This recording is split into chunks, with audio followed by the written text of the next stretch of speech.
Hello everyone, this is unraveling from Kisembo Academy, helping you manifest academic excellence, and in today's video we'll be exploring the following.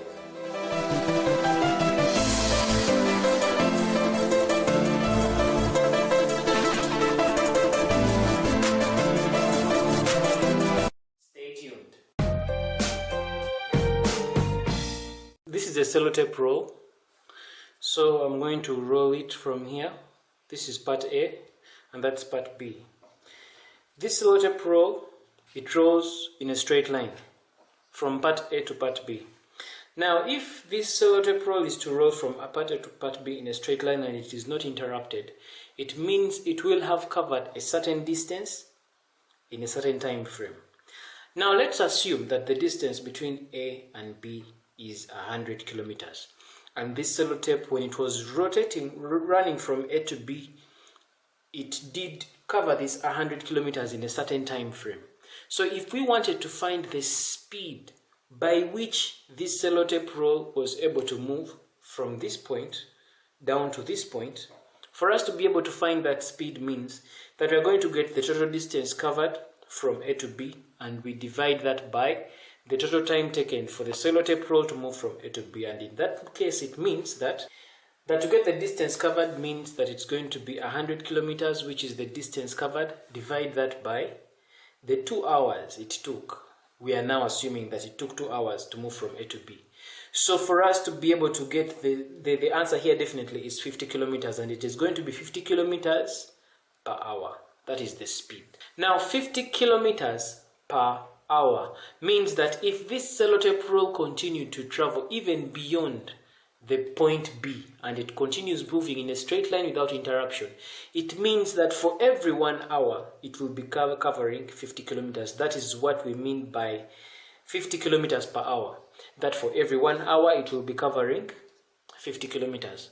And this is definitely what we call constant or uniform speed. Just like we've seen before, the formula for finding constant or uniform speed is simply going to be equal to the distance covered, divide that by the time. So we get a kind of formula that constant speed is going to be equal to distance over time.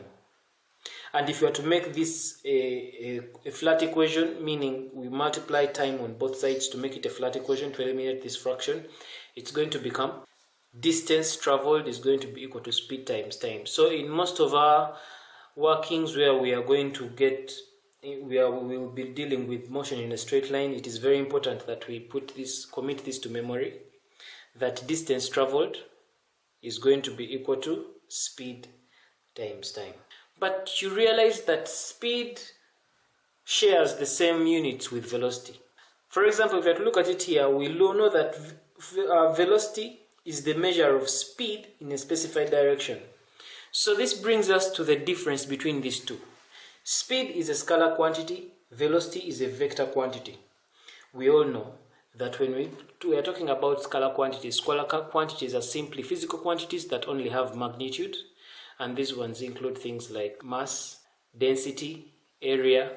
And then vector quantities are physical quantities which have both magnitude and direction. And here we are talking about things like velocity, we are talking about things like acceleration, displacement, and so forth. So speed and velocity have the same units, only that one is a scalar quantity, the other is a vector quantity. So when we are talking about speed and velocity, the units will always be the same.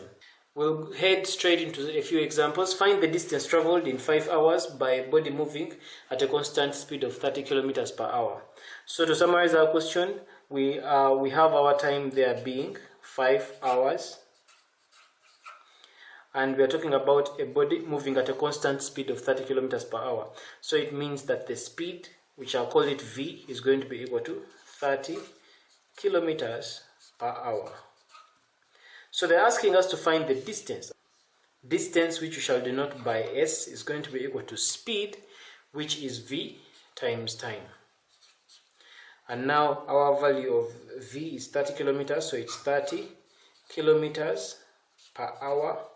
Multiply that by the time taken, which is 5. And definitely here, this is 5 hours.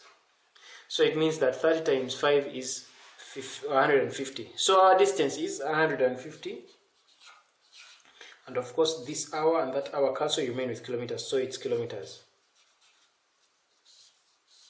So our distance traveled there is 150 kilometers.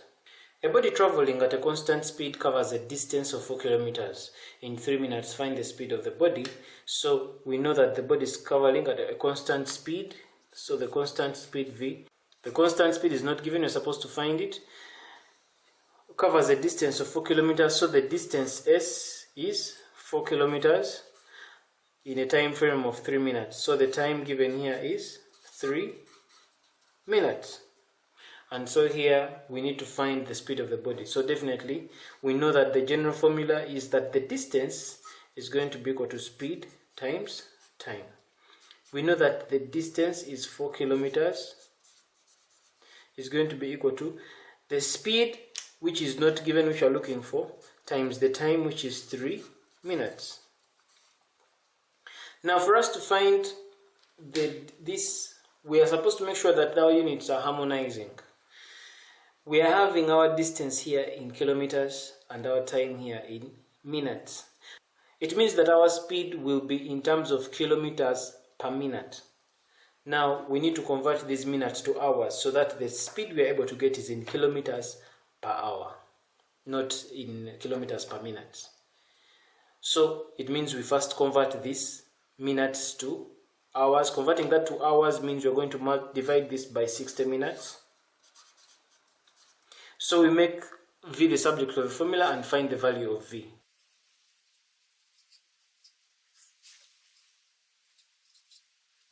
So here when we make V the subject of the formula in this case, this 60 is multiplied on both sides, and then we divide both sides also by 3.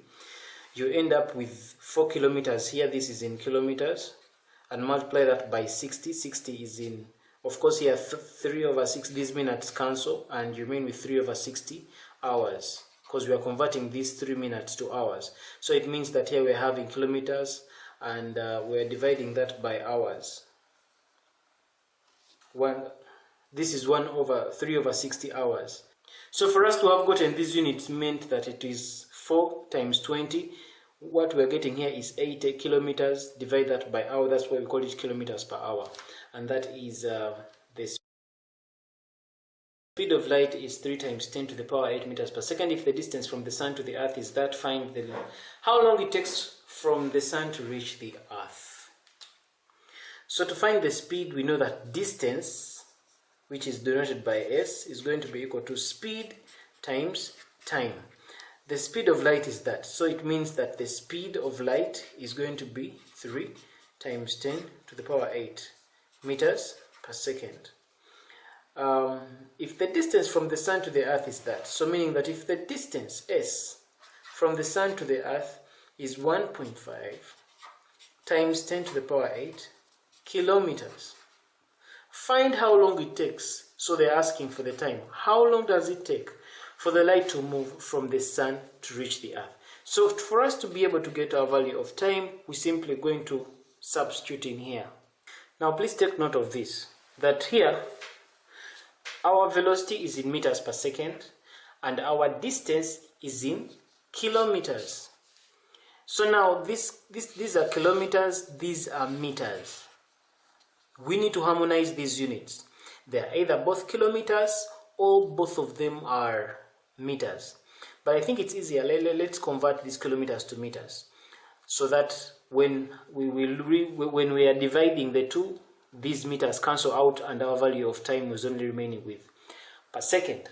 So it means that converting this distance to kilometers, we are going to multiply this by 1,000.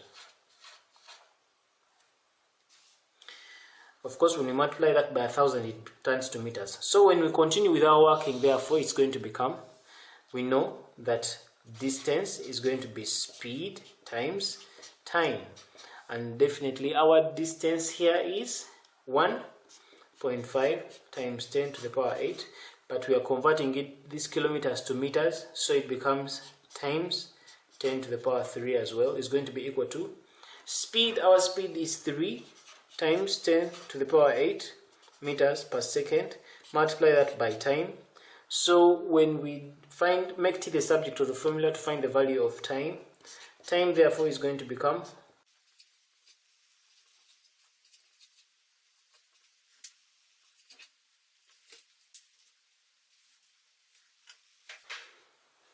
now, of course, when all this is done, we get our value of t as 500.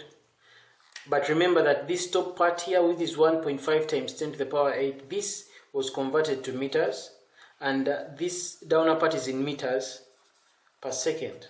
So this is in meters, this is in meters per second. So meaning that this and the meters cancel out, and as far as our units are concerned, our value of time is in seconds, because this is s to the power negative 1.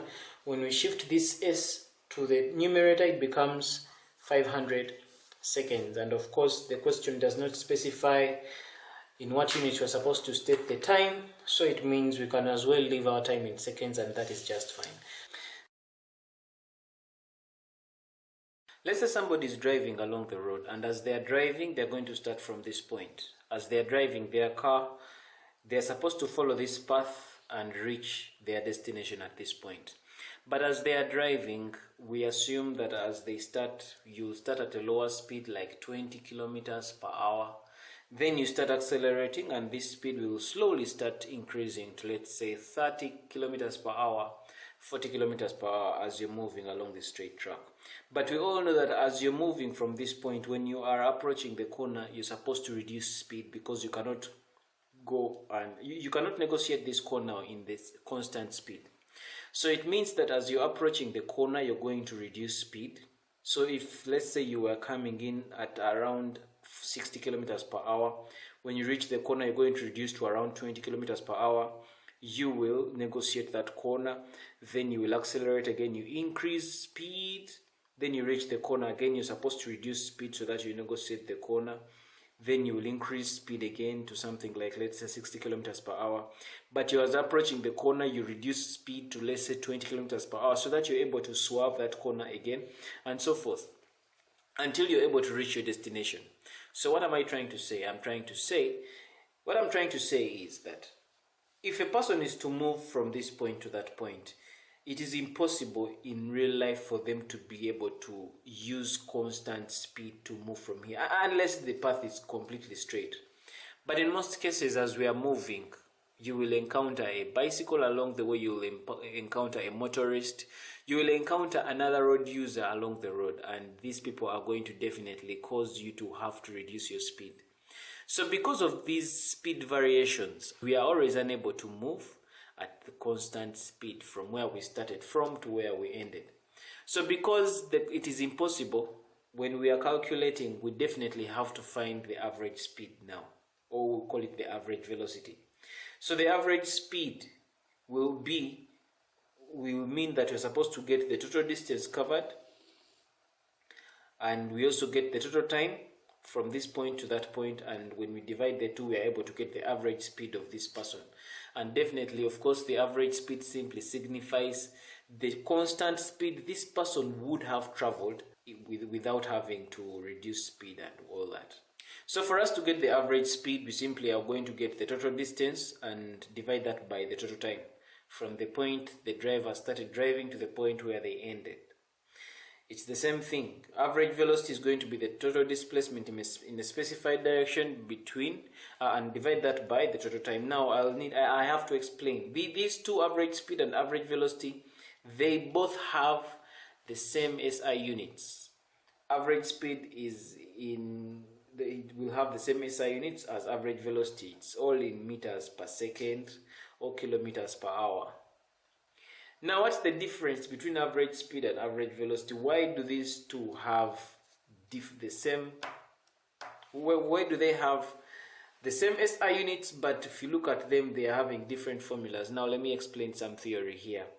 When we are talking about average speed, speed and velocity, though they have the same SI units, they are different because one is a vector quantity, the other is a scalar quantity. Now, just to take us back to our theory, a vector quantity is a physical quantity that has both magnitude and direction. And a scalar quantity is a quantity that only has magnitude and does not have direction. Now, in this case, velocity is a vector quantity because it has both the magnitude and the direction. But speed is only a scalar quantity because it only has magnitude and no direction. Now, of course, other examples of vector quantities, we have acceleration, we have displacement.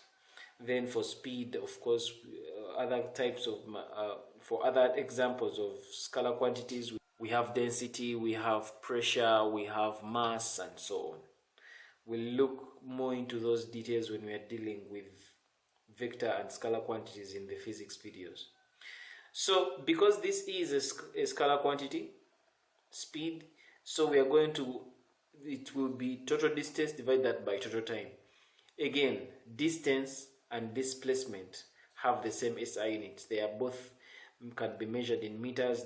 But distance, by definition, is simply the space between 2 points. And then the displacement is simply the distance between 2 points in a specified direction. With distance is concerned more on the magnitude. We'll talk about distance to be things like 10 kilometers, 20 kilometers, 30 kilometers. But those 10, 20, 30 kilometers, their direction is not defined.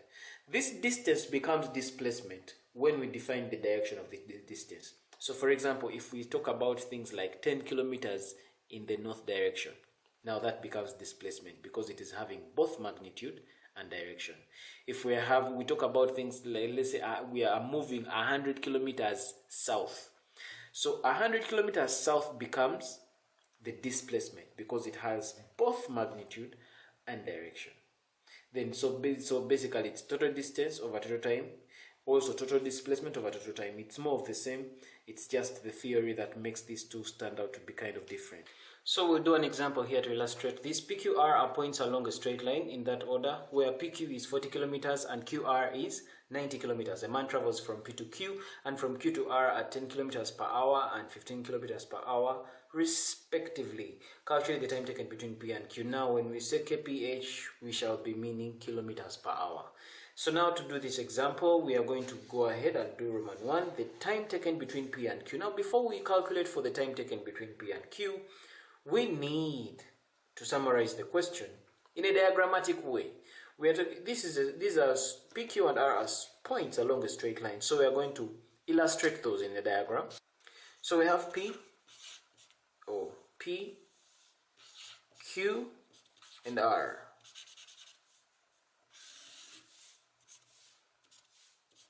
Now they're telling us that PQR are points along a straight line where PQ is 40 kilometers. So from P to Q there are 40 kilometers. And then Q to R is 90 kilometers. And also, as this man is traveling from P to Q and then from Q to R, he travels at 10 kilometers per hour. This 10 kilometers per hour is the speed he uses to travel from P to Q. So meaning from P to Q is 10 kilometers per hour. And then from Q to R, and from Q to R, he's going to move at 15 kilometers per hour. So these 15 kilometers per hour are traveled from Q to R.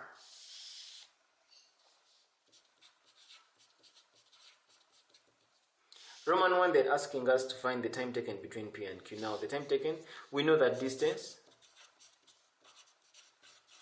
is going to be equal to speed. Distance is equal to speed times time. So now, since they're asking us to find the time, we have the distance, which is 40 kilometers. We have the speed, which is 10 kilometers per hour. So to find the time taken for the object to move from P to Q, we'll make t the subject of the formula. Of course, distance, we denote it by s, is going to be speed, which is v times time. So to make t the subject of the formula becomes t is going to be s over v, which is going to be equal to our distance between P and Q is 40 kilometers. So it's going to be 40 kilometers, divide that by the speed, which is 10 kilometers per hour. So which is divide that by 10 kilometers per hour. Of course, the kilometers will cancel, those that 0 will go with that. You will remain with your answer as 4, this is hour per hour, the hour comes up, it becomes 4 hours. So it means that the time taken to move from P to Q is 4 hours. So Roman 2, they're asking us to find the time taken between Q and R. That's the second part of the motion. We are going to do the same. The time taken between Q and R, still we are going to use this. T is equal to S over V, and we find the time. So T is going to be equal to S over V. The distance between Q and R is 90 kilometers. Divide that by the speed between that, which is 15 kilometers per hour. The kilometers will go by 15 once. By 15 we have 6. So the time taken between Q and R is actually 6 hours. Roman 3, they're asking us to find the average speed between P and Q. Now you realize that as this body was moving from P to R, it was moving at various speeds. When it moved between P and Q, it was moving at 10 kilometers per hour. Then from Q, it increased its speed to 15 kilometers per hour. So it means that for us to find the average speed of this, means that we are going to find the total distance covered, which for PQ, divide that by the total time. That's going to be total distance, divide that by total time. So to find the total distance is adding up the two distances. We know that from P to Q is 40 kilometers, and then from Q to R is 90 kilometers. So it's going to be 40 plus 90. All this distance is in kilometers. Divide that by the total time. Now, from our earlier calculations, we know that the total time taken from P to Q, we got 4 hours plus the 6 hours. The 6 hours is the total time that was taken from Q to R. We calculated that earlier. So our answer here is going to be 130 kilometers. Divide that by 10 hours. And so definitely our answer here is going to be 13 kilometers per hour. Kilometers per hour. Now this you can also write it as 13 kilometers per hour, or you write it as 13 kilometers per hour. Either way, it's correct. Still another example to help us illustrate the difference between average speed and average velocity. Remember, we said that speed is a scalar quantity with only magnitude. Velocity has got both magnitude and direction. Now we have a question here that says that a man walks 400 meters due east in 190 seconds and 100 meters due west in 50 seconds. Calculate A, his average speed, and B, his average velocity. So this is how we are going to do this. Let's try and summarize this question using a diagram, illustrating this diagram. A man walks 400 meters due east. So as he's walking, let's say this is the spot he starts. When he is walking, he's moving due east. And the question says that he's going to move 400 meters in the east. And then when he reaches that point, after 400 meters, then he does this in 190 seconds. So meaning it's 400 meters are done so in 190 seconds. That's the time it takes. And then he's going to move 100 meters due west in 50 seconds. So he moves 100 meters west. So we will move 100 meters west in 50 seconds. So he'll move that in 100. So he'll end up somewhere there. He started from here, he moved, and then came back and stopped there. So this kind of illustration, this kind of question is trying to demonstrate to us the magnitude of the distance, which is 400 meters, and it's going ahead to tell us the direction in which it moved. So it is describing both the magnitude and direction. So if you are to find its average speed, remember, when we are coming to average speed, we only concerned with magnitude. It's going to be the distance covered, divide that by the time taken. But when it comes to average velocity, we are going to concern ourselves with the displacement. So let's go ahead and start working. Average speed. Total distance covered here, the guy starts from here, he moved 400 meters that way plus 100 meters. So the total distance covered is going to be 400 meters. Add that to 100 meters and divide that by the total time when he was moving the 400 meters. He moved for 190 seconds, and also when he came back he moved only for 50 seconds. So the total is going to be 500 meters. Divide that by the total time taken. The total time taken is definitely going to be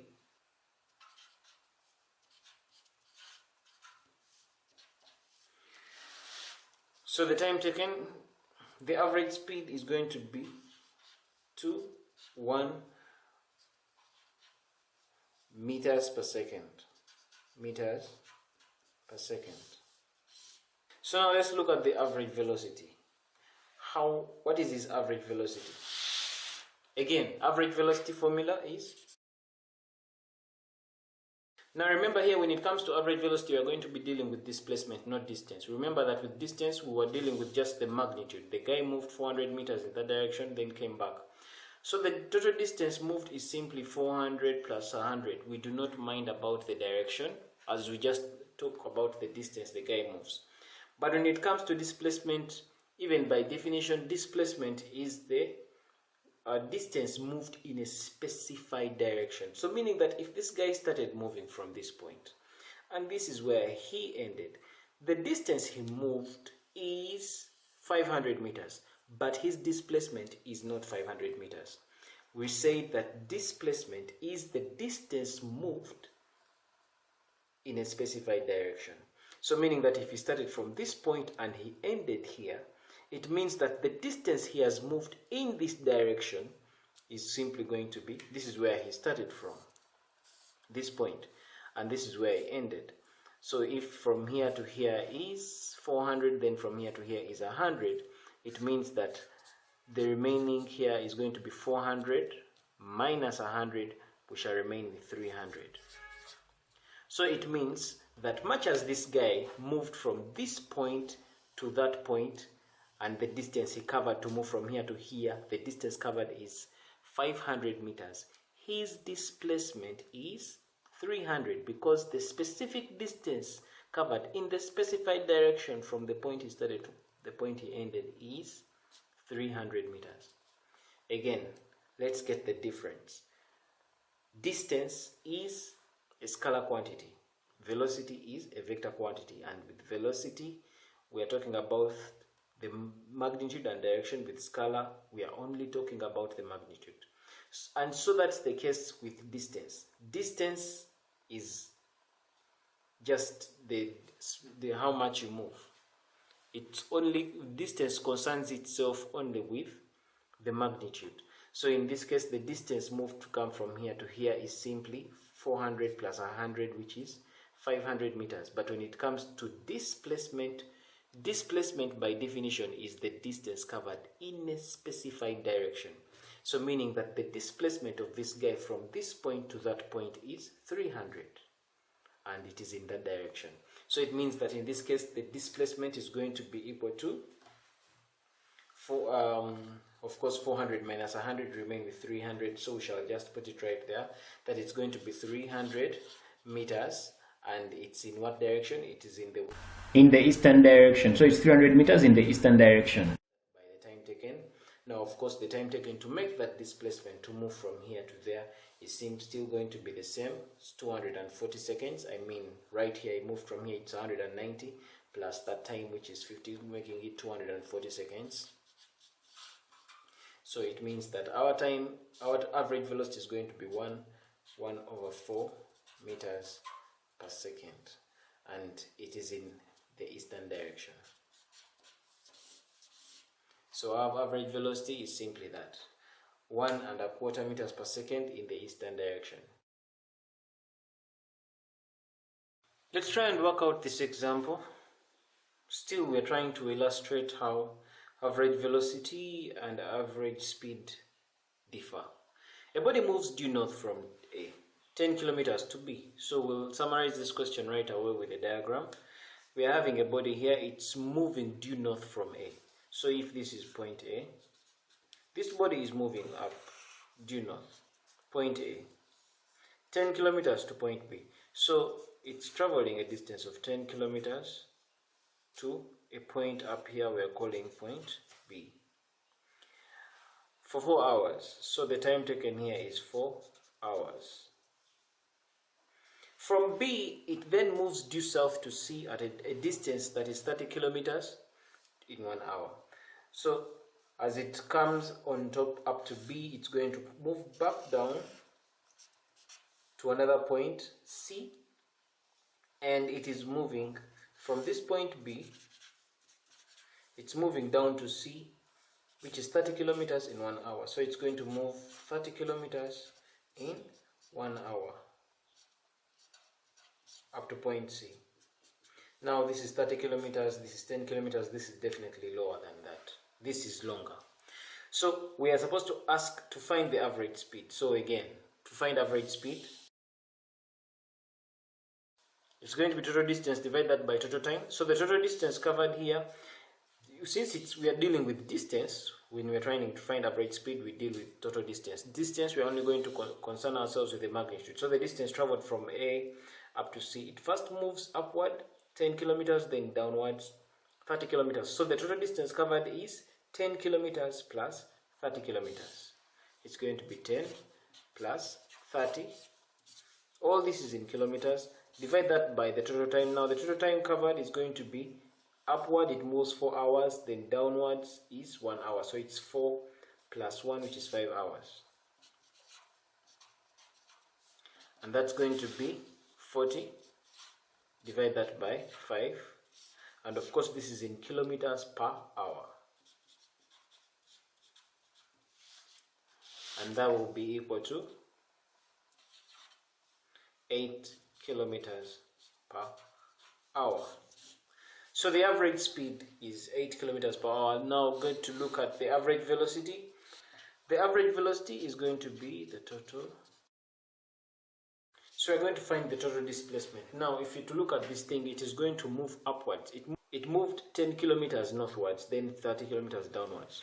So if we are to restructure this, it is 10 kilometers up, then 30 kilometers down in the opposite direction. So it means that what is the displacement from the point it started to C?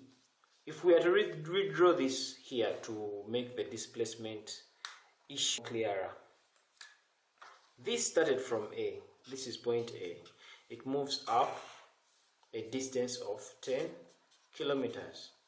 Then when it reaches to point B, it moves down again another 30 kilometers down to point C. So it means that the total distance moved from A to C, the displacement is this, the specific distance covered in this specified direction. So for me to move from A to C means that it's going to be this 30 kilometers minus that 10 to get the remainder. So 30 minus 10 is definitely 20 kilometers. So to calculate the total displacement, it's going to be 10 kilometers upwards. So we are going to call it 10 minus, because this 30 kilometers is in the opposite direction of 10. So it's going to be minus 30. And that definitely, the displacement is due south. Divide that by the total time taken. Now, of course, the total time taken is the same as before, which is 5 hours. Now, of course, 30 minus 10 or 10 minus 30 here is going to be 20. Now, of course, 10 minus 30 here is negative 20. Now, that negative is represented by the south because it is 20 southward. So that negative here is due south. So the due south is what is represented by the negative there. Divide that by 5 hours. And of course, 20 divided by 5 is 4 kilometers per hour due south. And definitely this is the average velocity of the body. Now you could go ahead and try out that number on your screen. A particle moves due south a distance of 80 kilometers for 2 hours. From there it moves northwards a distance of 120 kilometers for 3 hours. You could go out and try out that number.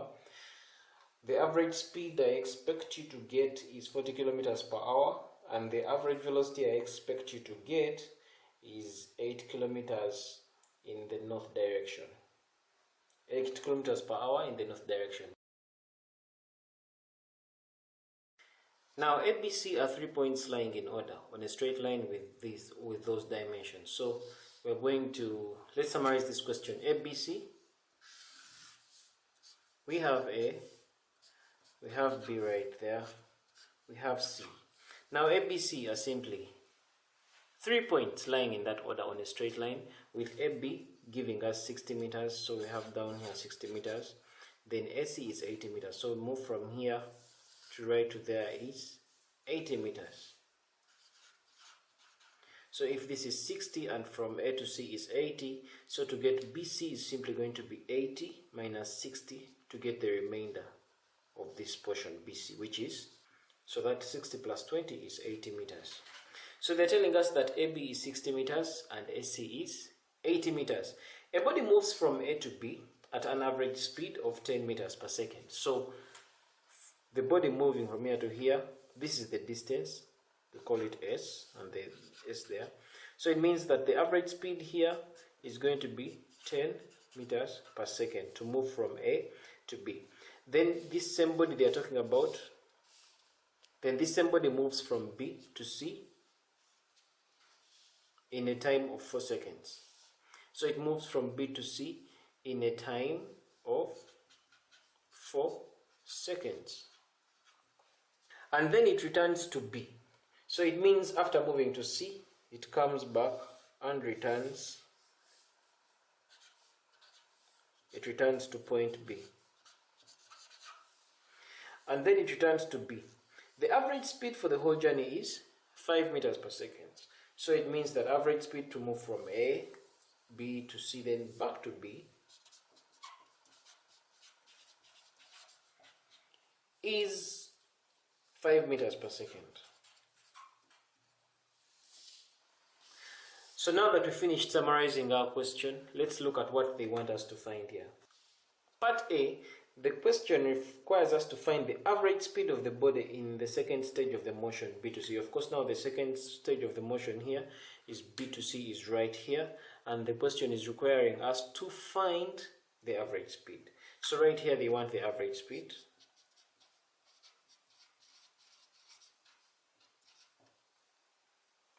Then part B wants us to find the average speed of the body moving from A to C. So the average speed moving from A to C. So meaning that we are also required to find the average speed. So the second part of the question wants us to find the average speed to moving from A to C. So we're supposed to also find that. Then also part C, the time taken for the third stage of the motion, that is from C to B. So from C to B, what is the time taken to move for that portion of motion? So the time taken to move from C to B is also required, so we'll mark that as well. Then part D, the average velocity for the complete motion. So this is definitely what we shall do at the very end, the average velocity of the complete motion. So now let's get started with part A. Part A is requiring us to find the average speed of the body in the second stage of the motion. Now this is the second stage of the motion. They want us to find the average speed, so we will go ahead and calculate it. Now we know that the average speed, the formula is going to be equal to the total distance divided by the total time. Now the second portion of the motion, B to C, the average speed we are supposed to find here is going to give us the total distance, which is 20 meters, divided by the total time, which is 4 seconds. So in this case, this is going to become equal to 20 divided by 4. It is 20 meters and these are 4 seconds. So it means our answer is going to become 5 meters per second. And that's our average speed for the second portion of the motion. So we have answered part A. Now part B required us to find the average speed of the body moving from A to C. So we're supposed to find this average speed moving from A to C. To find that average speed, it's going to be equal to total distance divided by total time. So now the total distance moved as this bird is moving from A to C, the total distance is definitely going to be 60 meters plus the 20 meters, which is the 80 meters that were given in the question. So it's going to become 80 meters, divide that by the total time. Now the total time moved, we do not have the time. We have the time between B and C, but from A to B we do not have the time covered. We only have the average speed and the distance. We do not have the time here. So it means that for us to get the total time of this whole distance, we need to first find the total time here. So it means we are going to do some sort of side work to get the total time here. To get the total time covered between A and B, we know still that distance is going to be equal to speed times time.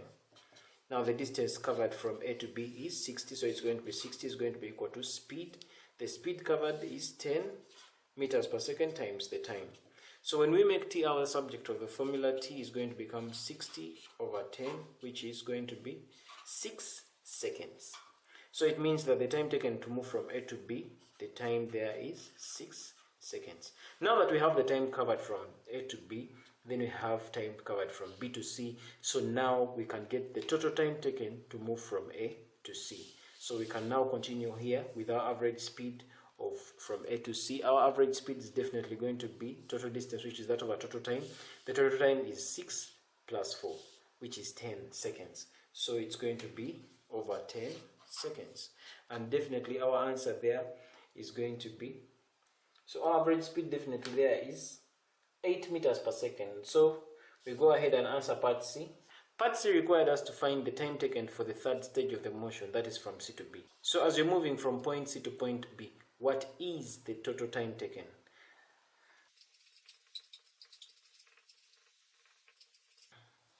Now we know that average speed is going to give us total distance, divide that by total time. And now the total distance, as this thing moves from A to B to C, then back to B. As we are moving from A to B to C, then back to B, the total distance covered is going to be 60 plus 20 meters, then plus 20 meters. So it's going to be 60 plus 20 meters plus another 20 meters. That's the total distance covered. Divide that by the total time. The total time from here to there, we got 6 seconds, so it's going to be 6 seconds. Add that to the total time moved from B to C is 4 seconds. So the total time moved from B to C is 4 seconds plus 4 seconds. Add that to the total time moved from C to B is not known. So the total time moved from B to C is not known, and it is what they want, so we'll call it T. That is going to be give us the average speed. Now the average speed of the whole journey is 5 meters per second. So the rest is arithmetics.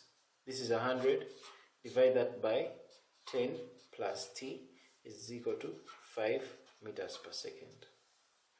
When we make t the subject of the formula, we shall end up with, so we get our value of t here as 10 seconds. So what does that mean? It means that the time taken to move back from C to B is 10 seconds. Then in part D, we are required to find the average velocity for the complete motion. To find the average velocity of the complete motion, the formula will be total displacement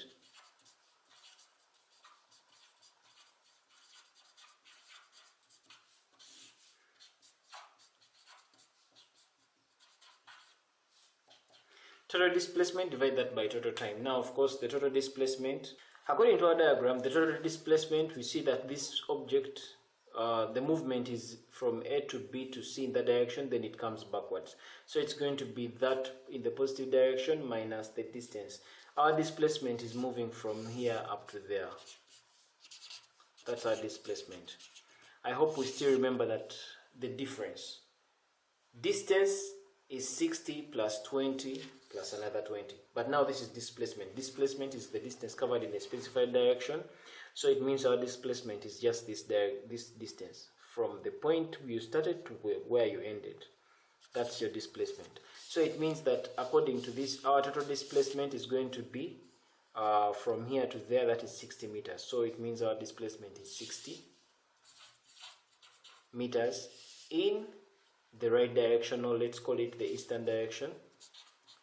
60 meters due east, divide that by the total time taken. The total time taken is 6 seconds plus 4 seconds plus 10 seconds.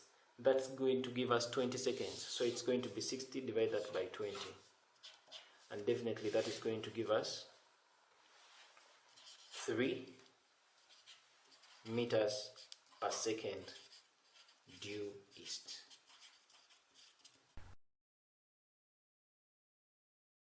Today we are going to look at how we express the position vector using the ij notation. Now the position vector is simply a vector that shows the position of a particle relative to its origin. This is the origin, 0, 0. So if we're having a particle p at that point, it means that the position vector, or the position of this particle p from the origin, means that you're going to move certain steps in the x direction and then certain steps in the y direction to be able to reach point P. And in this case, when we are using the ij notation, the I in this case denotes for x, how many steps you have to make in the x direction, then the j stands for the y.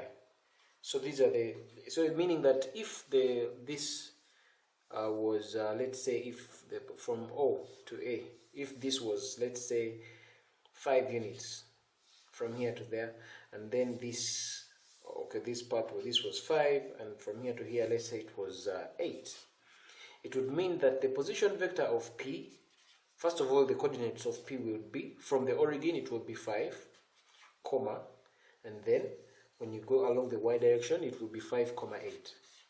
And if it is 5, 8, it simply means that if we are to use the ij notation to represent the position vector of P, in this case, which will be OP. So meaning that the position vector of OP will be 5 in the x direction, so the x direction is denoted by I, then plus 8, it is positive 8, and that is in the j direction. The j direction in this case will be in the x direction, and so it means that the position vector of P, which is OP, is 5i plus 8j, and that is how we generally express position vectors using the ij notation. Now, with this ij notation in general terms, if we want to find the magnitude of this vector, this is O to P. So it means the magnitude simply means that we look at it this way. If this forms something called like a right angle triangle, as you can all see right here. So to get the magnitude of R, we use Pythagoras theorem. Now we know that Pythagoras theorem for a right angle triangle is that this line squared plus that line squared gives us this line squared, and in this case we are having this side which is A, denoted by A, so it's going to be A squared plus that line which is B squared, because from here to here it is B, so which is B squared, that's going to be C squared, and in the case C squared is R squared. So when we make R the subject of the formula, it's going to end up being under the square root of A squared plus B squared. So now R, the magnitude of R, though the magnitude of this vector OP is denoted by A squared plus B squared. That is in general terms. Now when it comes to find the direction of this vector, the direction of this vector simply means that we are being tasked to find the angle between the vector and the horizontal. And here we are simply going to use one of our trigonometrical identities. To get the value of theta, we can use the tangent of that angle. We know that the tangent of that angle theta is going to be equal to the opposite, and in this case this is the right angle triangle we're looking at. So the opposite in this case is B, so it's going to be B over adjacent. The adjacent in this case, it is A. So when we make theta the subject of the formula, theta is going to be the inverse of tan inverse of B over A. So when we are faced with a vector like this, in ij notation, P of AI plus Bj, if we want to find the magnitude, this is the general expression, and if we want to find the direction, it is that. And that is exactly how we state them, that the magnitude of is going to be this and the direction will be exactly like that. Now let's look at the velocity vector using the ij notation. Now looking at this velocity vector, for example, here we are having a particle still. Let's say this is our particle here, and we are calling that particle P.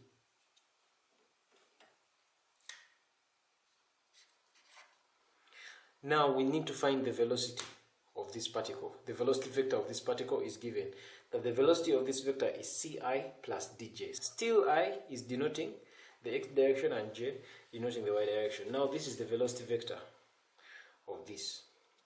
Now if we want to find the position vector of r after a certain time t, we do not know the time. Let's say this thing, originally it was at this point r. Now it starts moving at that velocity. So it means that if we want to denote the position vector of this value of p after a certain time t, it would mean that still we are going to first add the position vector of this value of p from the origin. Then after we get it and add on the distance it has traveled. This is the particle p. It is moving with a certain velocity. So meaning that if it is to move, it is going to move a certain distance. Let's call that distance. Let's call that distance s. So it means that if we want to find how long this particle p has moved at this velocity, we know that distance is given by speed times time. So if I want to know the distance traveled by this particle p, I'm simply going to get the speed, which in this case the speed is the value of v times time. Is going to give us the distance. So meaning that if I want to find the particle p, how much it has moved using this velocity, I'm simply going to find the velocity times time, and I'll get the distance moved. Now since here we are dealing, our velocity is in terms of ci plus dj, it is a velocity vector. It means that if I want to find the vector, how much this particle p has moved, I'm simply going to get the velocity vector, multiply that by time.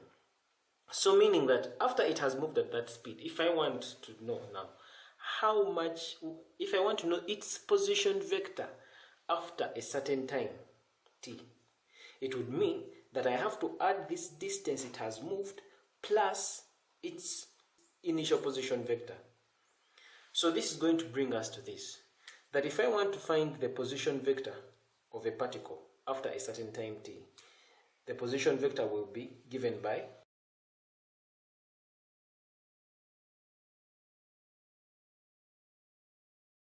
the new position vector will be equal to the initial position vector of this particle plus the vector that is representing the time, how much it has moved. Let's illustrate this using an example. We have a particle, it has an initial position vector of this, and if the particle moves with a constant velocity of that, find the position vector of p after a certain time t. So now we want to find the new position vector after the thing has moved for some time. So we'll work it out this way. Initially this particle had an initial position vector. Let's say this is the particle p. It had an initial position vector of 3i plus 2j plus 4k. And then it moves with a certain velocity. Now this is initial position vector of p. Then it is moving with a velocity of 5i plus j minus 3k. So for me to be able to find its new position vector after it has moved would mean that it's going to be, let's denote it by r. The new position vector r after a certain time t is going to be given by the initial position vector, the place where it was initially, which was 3i plus 2j plus 4k. And then this is the position vector from the origin initially. Then plus, we are supposed to add that extra distance that it moved. So that we add the distance it moves with this velocity plus the distance it is from the origin for us to be able to get its new position vector from the origin. So it means that we are going to first add the distance from the origin plus the new distance it travels. The new distance it travels is going to be speed times time.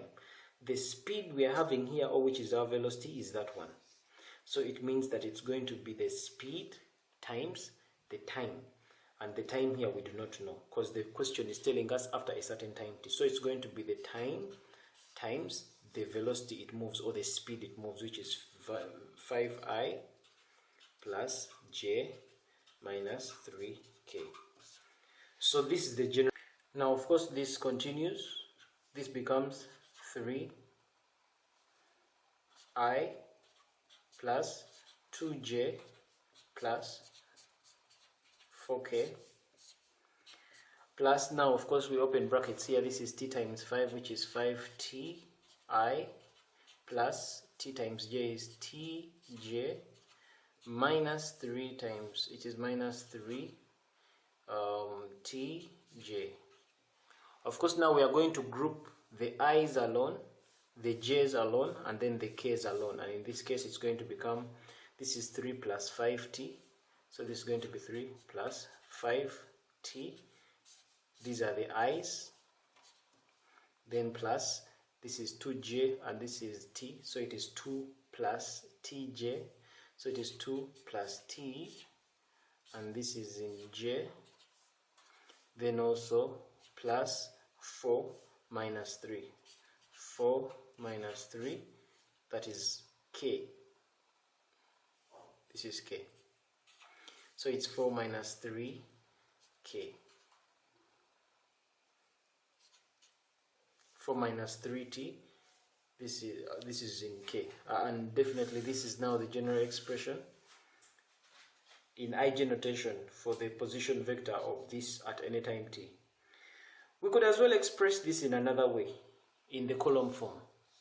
For example, if this, it's another way of writing it. If we said r of t is going to be equal to 3i plus 2j plus 4k can be written in form of 3, 2, and 4. This is vectors in column form.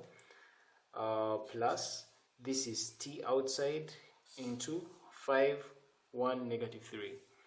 5, 1, negative 3. And still this would lead us to 3 plus 5t, which 2 plus t, which this is 2 plus t, then 4 plus plus negative 3t, so it is 4 minus 3t. And of course this will still lead us to this is I, this is j, this is k, so still rt is going to be equal to 3 plus 5ti, this is the I direction, this is j, this is the k, so it would still be 3 plus 5ti plus 2 plus tj plus 4 minus 3k, 3tk. So you still find yourself that you're ending up with the same expression as here. So that is the position vector of p. This is the expression for the position vector of p after a certain time t. Now let's go ahead and do part B. Now part B is asking us to find the position vector of p after 3 seconds. So if it is after 3 seconds, it means that since we have the expression for the position vector after a certain time t, now here they are telling us that the time is 3 seconds. It means we are simply going to substitute for the value of t. We are going to put there 3 seconds and we get the position vector after 3 seconds. So in this case, the position vector after 3 seconds is going to be position vector after 3 seconds, which is r after 3 seconds, is going to be equal to, still from our earlier expression, it's going to be 3 plus 5t. Now our value of t is 3, so 5 side 3. All this is I plus 2 plus, that is 3. Our value of t is 3, j plus 4 minus 3, so it is 4 minus 3t. The value of t in this case is 3, that is k. So that's going to be 3 plus 15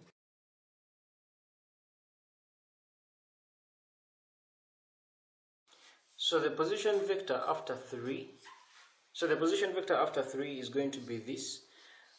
This is all in meters. A particle has an initial position vector of that. If the particle moves with a constant velocity of that is 2I minus 4j meters per second, that is supposed to be meters per second. Find the position vector after 1 second and after 2 seconds. So we get working. Now remember here that the formula is simple. That a particle, it has an initial position vector of 5. Now let's assume that let the particle be y. So now if the particle is y, if we are to find the general expression for the position vector of a particle after a certain time t, we know that the position vector which we are denoting as r, position vector after a certain time t, will be given by the position vector of y plus time times the vector, the velocity vector of that. This is how we denote it. Oy is the position vector, and here this is velocity vector times time. This is speed times time. Speed times time means that you are adding a certain distance, because distance is equal to speed times time. So it means that you're adding this distance this particle has traveled with this vector.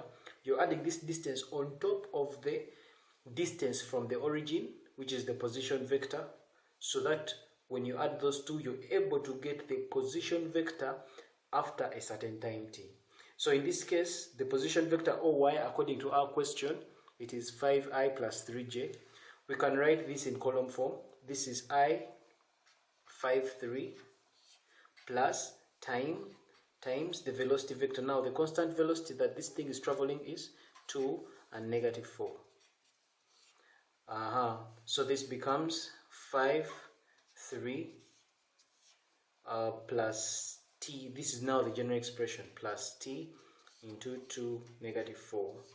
That is this is the position vector after a certain time t. T can be anything. But now this question is telling us that find the position vector after 1 second. So meaning to find this position vector after 1 second means that we're simply going to substitute the value of 1 here. Then part B, after 2 seconds, it means we're going to substitute the value of 2 here, and we shall be getting our respective answers. So in this case, to answer part A means that we are going to find, it's going to be R times, after 1 second means the value of t is 1. R of 1 is going to be 5, 3 plus the value of t is 1 into 2 negative 4. Of course, 1 times 2 is 2, 1 times negative 4 is negative 4, so this remains the way it is. It becomes 5, 3 plus 2 negative 4, like that. So we go ahead and add these vectors. When we add these vectors, it's going to become 5 plus 2, which is 7, then 3 minus 4, which is giving us negative 1.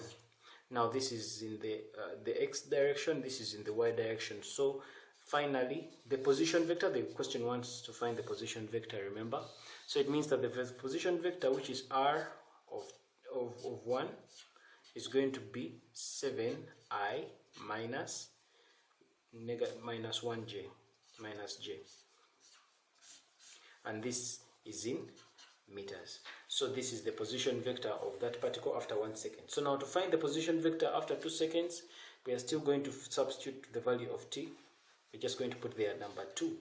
So meaning after 2 seconds, meaning that when r is 2 seconds, it's going to be equal to 5, 3.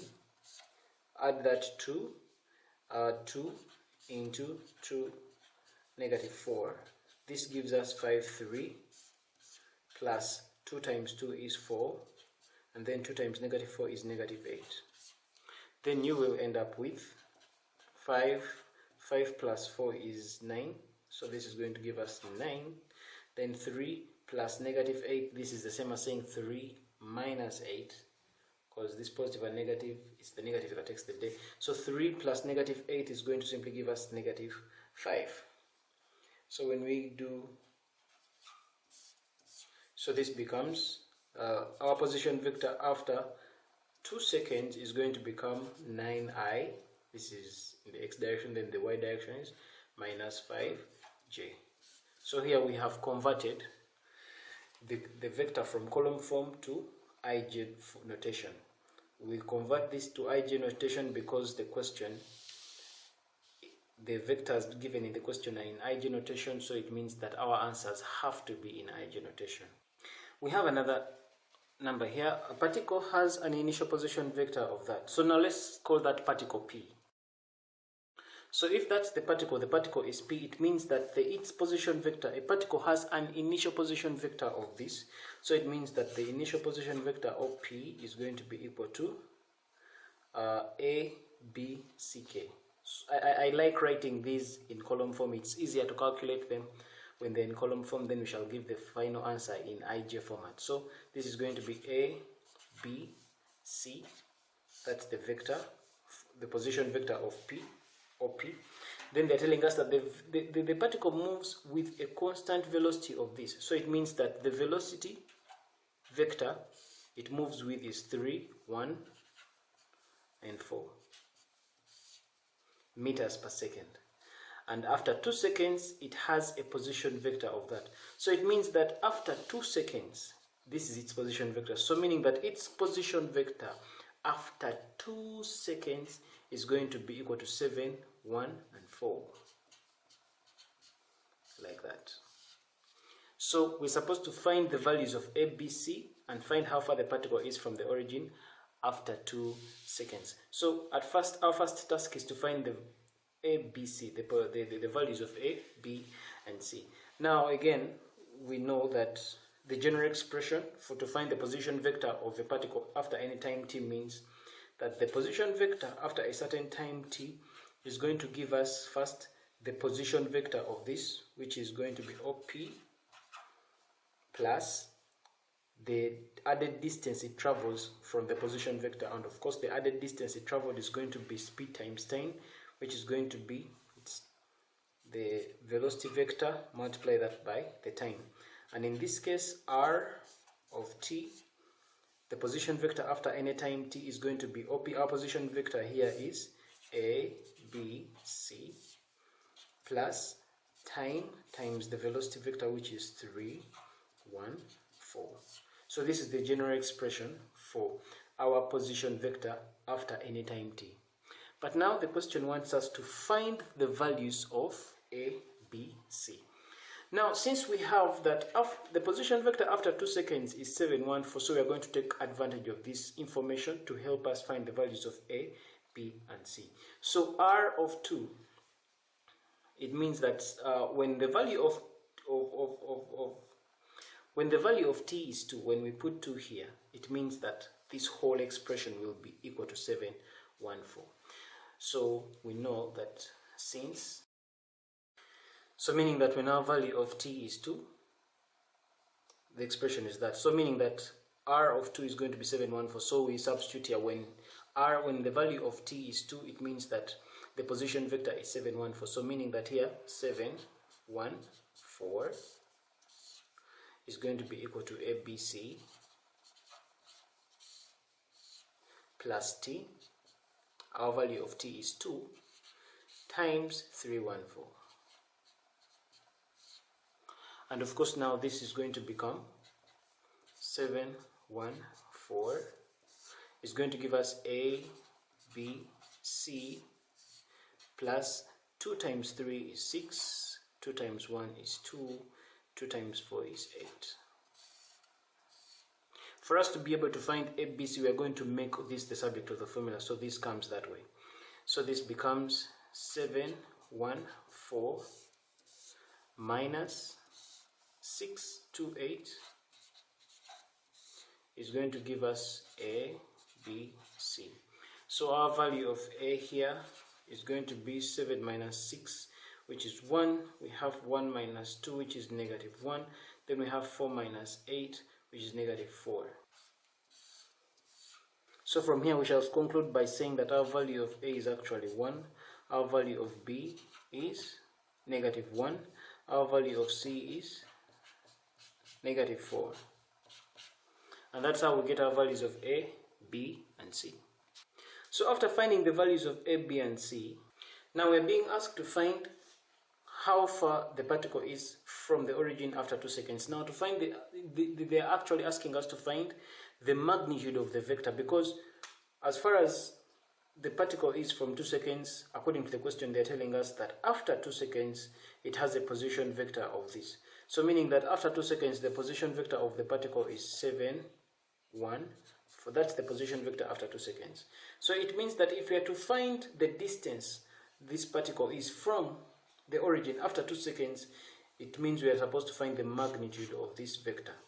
So it means that the magnitude of vector is going to give us, we're going to simply find the square root of 7 squared plus 1 squared plus 4 squared.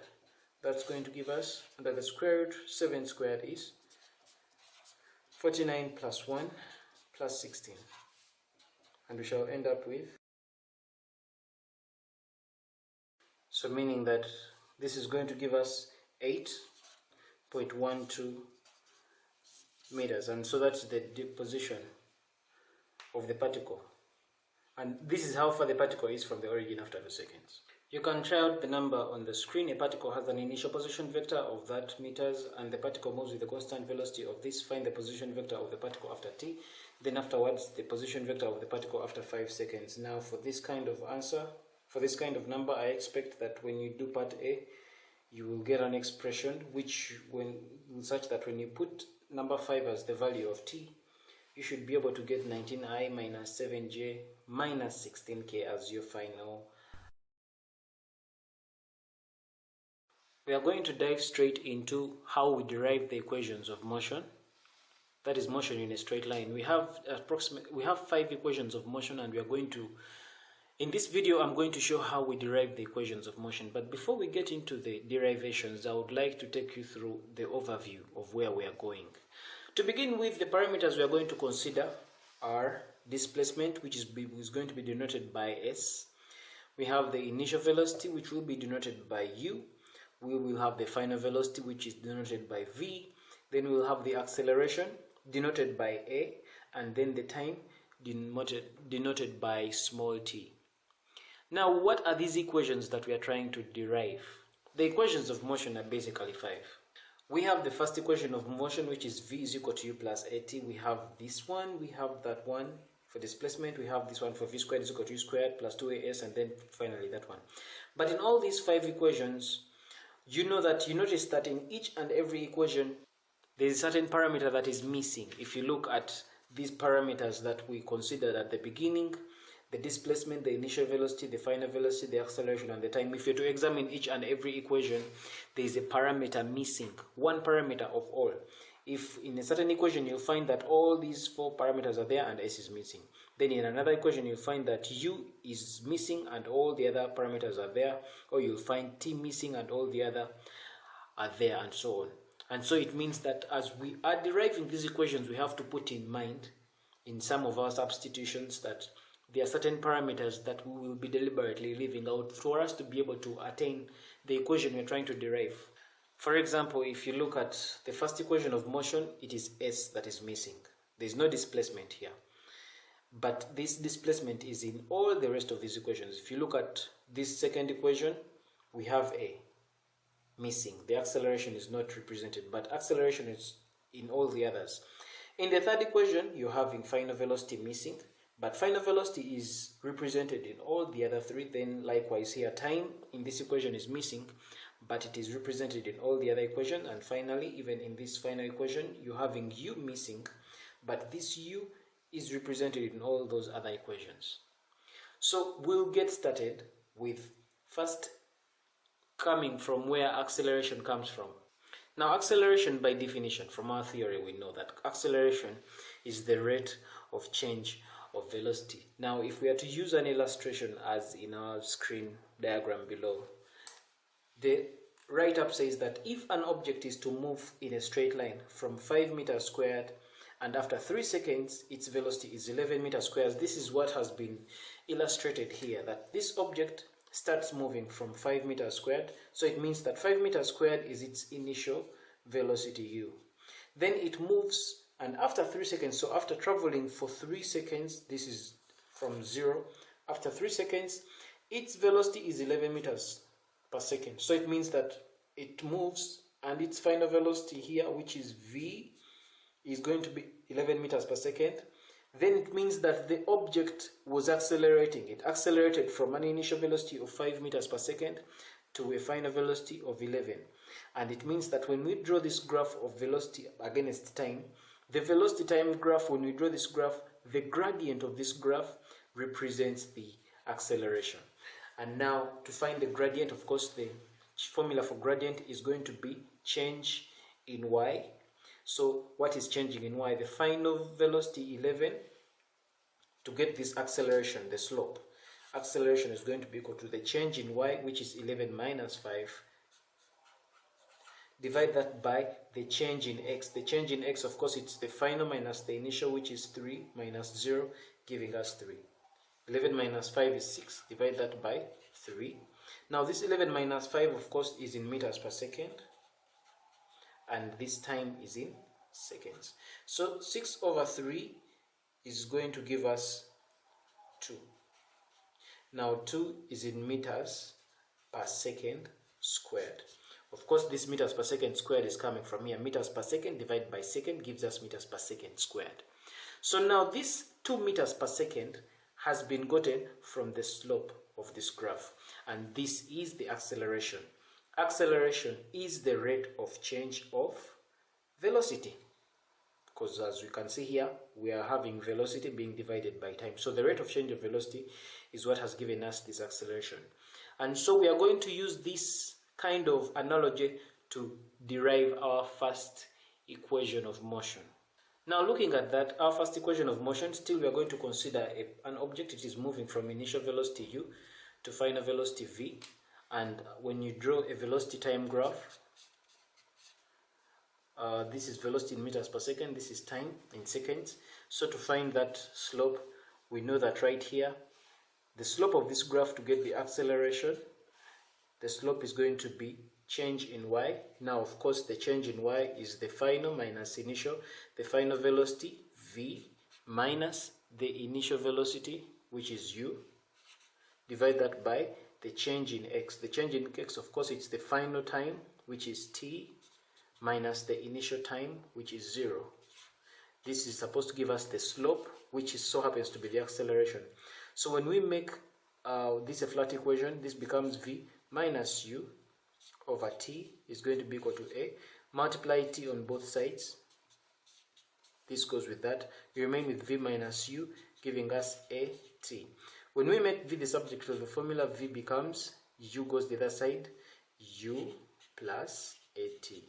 Just here, v minus u over t is equal to a, and this step comes to that. This is how we arrive at this, which is that. Now that makes up our first equation of motion. V is equal to u plus at. So now we are going to go on to the next equation of motion. Now still the next equation of motion, we are still going to use this very graph. From our theory, we know that the area under a velocity time graph represents the distance traveled by that particular particle. And in this case, if you look at this graph, if I'm to draw that right there, it is going to form what we call a trapezium. So now the trapezium, it means that if we are to find the area of this trapezium, the area of this trapezium is going to give us the distance traveled by this particle from that point, the distance traveled by this particle from initial velocity u to final velocity v. So the area of a trapezium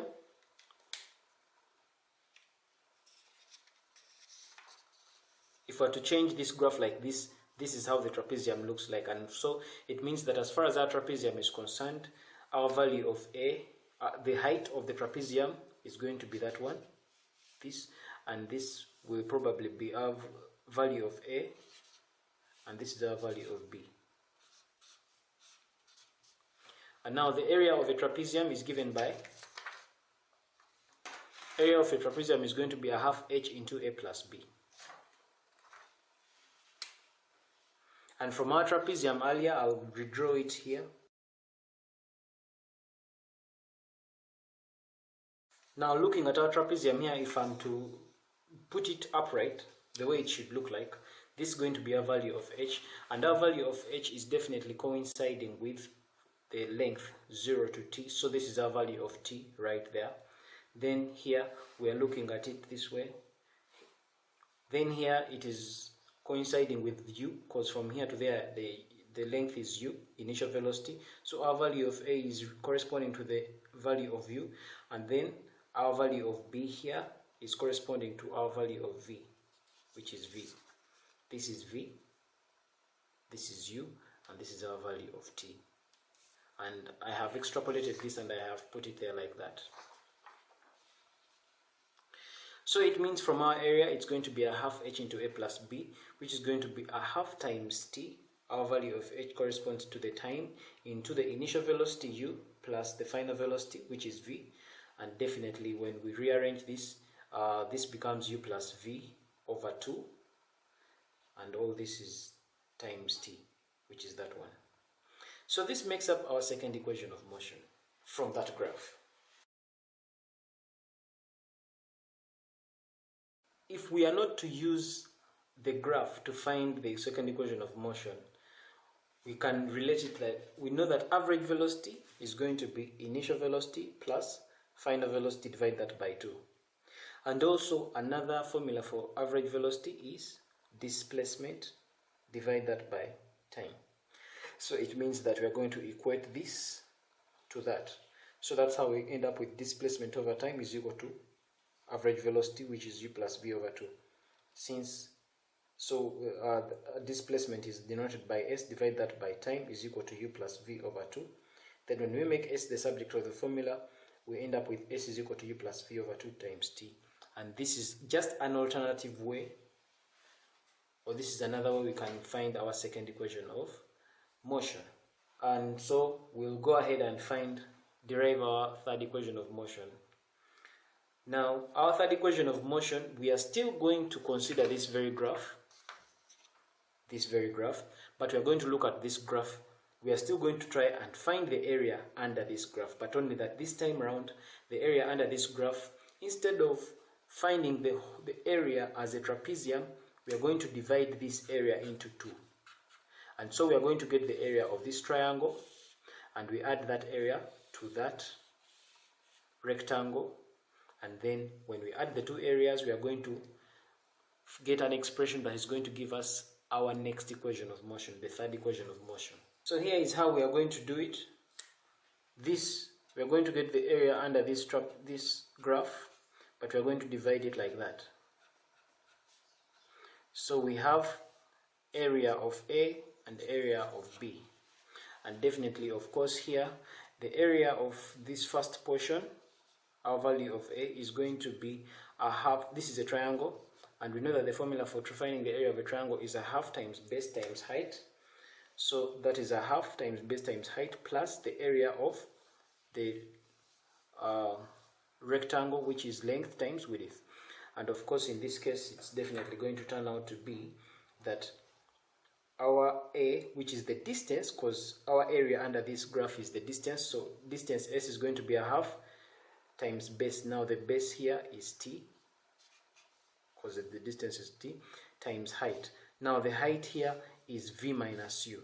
This is v minus u. Where is the v minus u coming from? Of course, v minus u here is the distance from here to here is v. The distance from here to here is u. This is v, this is u. So to get this remaining distance, which is corresponding to that, it's going to be v minus the u to get that remaining distance. That's how we come up with that v minus u plus, now length times width. This is a triangle, a rectangle. Our value of length is, that's our length, which is t, and our width, which is u. So that's how we come up with that step. So from here, it's going to become a half. Now this AT has replaced that into this. So it is a half times v minus u, which is actually this whole thing. This whole thing is that, this whole thing becomes AT squared plus ut. Now how does this come about? Now we know that acceleration is the rate of change of velocity. So we know that acceleration is the rate of change of velocity, and by that we mean that acceleration is going to be equal to, this is the definition of acceleration. Acceleration is the rate of change of velocity. Final velocity minus initial velocity over t. Now when we make this a flat equation and we multiply t on both sides, we shall end up with at going to be equal to v minus u. So you realize that this v minus u, which is here, is the same as at. So we get this v minus u and replace it with at. So it means that when we get from this step, let me write it here, when we come from this step, which is a half t into v minus u plus ut, the next step after this is going to become a half times t into v minus u. Now v minus u is the same as at, so instead we shall write at right there plus ut. So now at times t becomes a half a t times t is t squared plus ut. So this is how this a half at squared plus ut, this is how it comes to be like this in the next step. So now when we get to that, we have formulated our third equation of motion. In this case, our third equation of motion is that one. It shows that s is equal to ut plus a half at squared. That's our third equation of motion. Alternatively, we can find the third equation of motion by substituting. So for us to get our third equation of motion, the fourth equation of motion, and the fifth equation of motion, those other three equations also are going to be derived using substitution. So now the substitution is going to be entirely based on which parameter do we want to eliminate. We eliminate that parameter by substituting the first two equations. Now the first two equations of motion we got were, now these are the first two equations of motion we got. We got this first equation of motion using the graph. We got this second equation of motion also using the graph. When we got this first equation of motion, we were basically depending on the theory that acceleration is equal to the rate of change of velocity. From its definition, from the definition of acceleration, we were able to derive this equation. And then for us to be able to get this second equation of motion, we were able to get it by looking at the area under the graph. So all these other three equations of motion shall be gotten by substituting these two. So it means that if we want to get the value, the third equation of motion, we are simply going to eliminate v in this equation. So we are going to get the value, the expression for v, which is this one, and substitute it here to get this one. If we are going to, for us to get the fourth equation of motion, it means we need to eliminate t. If we are to eliminate t, it means we are going to get this value of t here, make t the subject of the formula in this equation, come and substitute the value of t here, so that we eliminate t in this expression, and that's how we are going to get this expression. Likewise, in the fifth equation of motion, we are eliminating u. So it means we are going to get u here, get this equation, the first equation, make u the subject of the formula, then get the expression for u in this equation, substitute it here, and then we'll be able to get the fifth equation of motion, like that. So you can do it any way you like, but the main idea behind is that we are formulating these equations based on eliminating the parameters that you see right here. So we'll go ahead, dive straight into it. So it means that for us to substitute for to get the next third equation of motion, we are going to get this equation of motion, which is the second equation of motion we derived earlier, and then we eliminate v. When we eliminate v, it means that we are going to eliminate v from our first equation. Our first equation of motion was v is equal to u plus at. And our second equation we got was this one. So we are going to get this value of v and substitute it right there. When we substitute it right there, u plus at is what we put here. So it's going to be u plus v which is equal to u plus at, divide that by 2 times time. And so from there we shall end up with u plus u is 2u, and then plus at, which is at. And of course, when you multiply this times time, it becomes 2ut, and then 80 times time becomes 80 squared. All this divided by 2. And then that's how we end up with our third equation of motion. So we're going to use the same idea. We're just going to play around with the first equation and the second equation to substitute them to make the fourth equation of motion. Again, our fourth equation of motion, we are going to get our first equation, which is v is equal to u plus at. And when we make t the subject of the formula, it becomes t is equal to v minus u over a. So we are going to get this expression of t and substitute it in the second equation we derived earlier. So we are going to replace this value of t. So when we put this expression here, this value of t has been replaced here. So it's going to be v plus u over 2, then v minus u over that. So when this multiply that becomes u plus v into v minus u over 2 times a, which is 2a. From our mathematics, this is difference of 2 squares. So this is the same as v squared minus u squared. Of course, when you open brackets here, you end up with this expression. Divide that by 2a. That is going to be equal to s. And when we make this a flat equation by multiplying times 2a on both sides here, even here times 2a, we shall end up with the expression of 2as is equal to v squared minus u squared. When we make v squared the subject of the formula, we shall end up with v squared is equal to u squared plus 2as, which is our fourth equation of motion. Our fifth equation of motion, we shall still use the same technique by playing around with the first 2 equations of motion. Still, our first equation was v is equal to u plus at, and then when we make u the subject of the formula, it's going to be v minus at. So we substitute this u, value of u, in the second equation of motion, which is u, that u there. So when we get this u and substitute it right there, it's going to become the value of u, we put v minus at in its place, plus v, divide that by 2.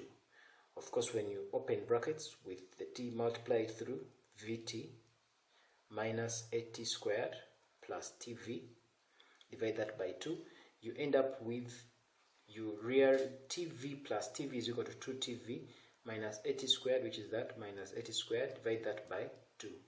And definitely we will end up with our final expression.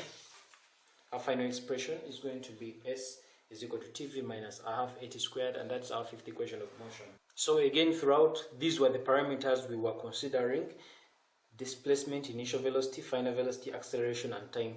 And each of those equations we were trying to derive, all these equations we derived, you saw that our first 2 equations were the ones that we derived from scratch. The first one we derived using the definition of acceleration. The second one we derived using the concept that the area under the graph is equivalent to the distance traveled by that particle. And then all these other 3 equations of motion were derived by substituting these 2. We substitute these 2 in such a way that we eliminate v, we eliminate t, and we eliminate u in these substitutions of these 2 equations to be able to attain these other 3 equations. Now that we finished deriving the equations of constant acceleration, we'll go ahead and do some mock examples. Right here we have a question: a body moves along a straight line from A to B with a uniform acceleration of 2 over 3 meters per second. So we are going to start straight away with summarizing this question. A body moves along a straight line from A to B. So if this is our straight line, it's moving from point A to point B. And in this straight line from point A to B, it's moving with a uniform acceleration. So the acceleration of this body is 2/3 meters per second. Of course, acceleration is meters per second squared. So meters per second squared. The time this thing is taking is 12 seconds. So the time taken here is 12 seconds. The velocity at B is 25 meters per second. So the final velocity, because it starts from A to go to B. So the velocity at A is what we shall be calling our initial velocity. It's not given in the question. The final velocity at B, which we shall call capital V, is 25 meters per second. Find the velocity at A. So we are being required to find the initial velocity at A. So to find the velocity at A, we shall use the first equation of motion. V is equal to u plus at. We have our final velocity as 25 meters per second, so 25 is going to be equal to the initial velocity u, which we are looking for, which is u plus the acceleration, which is 2 over 3, times the time taken from A to B, which is 12 seconds. And definitely when we make u the subject of the formula right there, we shall end up with our answer as 17 meters per second. That's our initial velocity, and that's part A answered. Now part B of the question requires us to find the distance AB. When it's moving from A to B, what is the distance? So to find the distance moved from point A to point B, we are going to use V squared is equal to, this is part B, V squared is equal to U squared plus 2AS. We'll use that equation of that formula. So our final velocity V here is 25, so this is going to become 25 squared is going to be the initial 17 squared plus 2 times acceleration. Now we have our acceleration as 2 over 3 meters per second, so times 2 over 3 times the distance. Now it is the distance we are looking for, the distance of AB. So the distance, we shall leave it as S. So of course this, when we make S the subject of the formula, this is going to end up in 25 squared minus 17 squared. We have shifted that 17 to come this way. Is going to be equal to, here we remain with 2 times 2 is 4 over 3 times S. Now definitely this is going to result into, when we make S the subject of the formula, this is going to become 25 squared minus 17 squared, divide all that by 4 times 3. And definitely now our value of S, the distance between A and B, is going to end up being 252 meters. Now this is when we've used this. Now remember, we have up to 5 equations of motion, so it means that you can as well use any other, as long as you see it will work for you. So part B can also be done in an alternative way. We've used this equation, we can also use this equation to get the distance. S is equal to ut plus a half at squared. Now the initial velocity u is 17. We got it here, so it's going to be 17 times the time. The time taken to move from here to here is 12 times 12 plus a half times the acceleration. The acceleration is 2 over 3. 2 over 3 times time squared. Time is still 12 squared.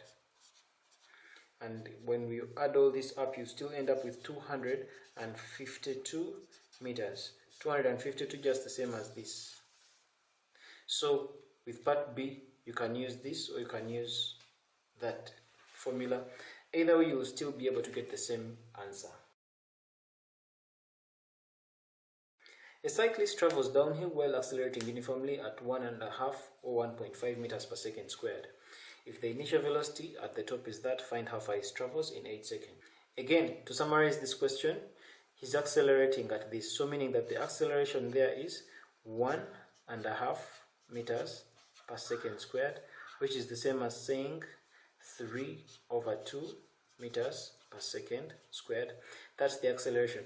If the initial velocity at the top is that, so meaning initial velocity is 3 meters per second, per second, then find how far he travels in 8 seconds. So they want you to find the distance he travels when the time is 8 seconds. So how far he travels in 8 seconds. So now from our equations of motion, what we can use here, they want us to find the value of S. So if we use S is equal to ut plus a half at squared. So we want the value of S. So that's going to be u. Our initial velocity is 3 times time, which is 8, plus a half times our acceleration is 3 over 2 times time squared. Our value of t is 8, so it is 8 squared. And therefore when we sum all this up, we end up with 72 meters. So it means that in 8 seconds, this guy, the cyclist, will have traveled 72 meters, and that's our answer. Part B. So how far does he travel? Again, they're asking you how far does he travel? So they're asking for distance. How far does he travel before reaching a velocity of 7 meters per second? So what is the value of s when the final velocity v is 7 meters per second? So how far does he's going to travel? How far does he travel to reach this velocity, the final velocity? Remember, all this still, his initial velocity according to the question is 3 meters per second. So his initial velocity will still be 3 meters per second, and of course he'll still be accelerating at the same level of 3 over 2 meters per second squared. That is according to the question. Now of course that he won't take the same time to reach this.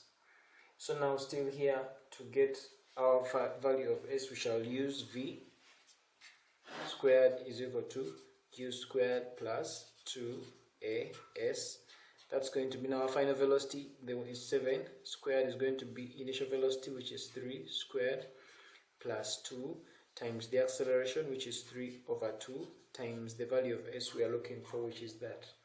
So making s the subject of the formula here, s is going to become, this is 7 squared, this goes that way, it becomes minus 3 squared. That is, this 2 cancels with that 2. So all this is going to be divided by 3. So our value of s here becomes 40, because this is 49, minus 3 squared, which is 9. Divide that by 3, we get you 40. Divide that by 3. And so our value of s is 13.33 meters. So this is the distance he travels. That is how far he travels before reaching the velocity of 7 meters per second. Now a body moves along a straight line uniformly, increasing in velocity from 2 meters to 18 meters. So we are looking at a body. This is the body. It is moving, let's say it's moving from point A to point B.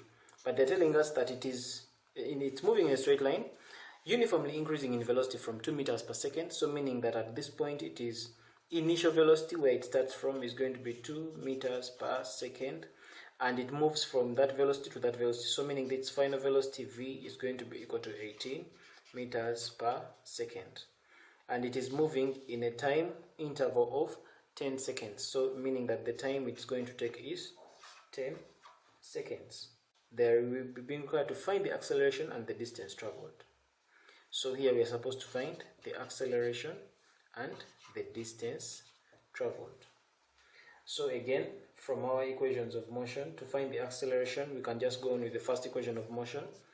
To find the acceleration, we know that v is equal to u plus at. What is v? Our final velocity is 18. Is going to be initial velocity u, which is 2, plus our acceleration, which is a, times the time, which is 10 seconds.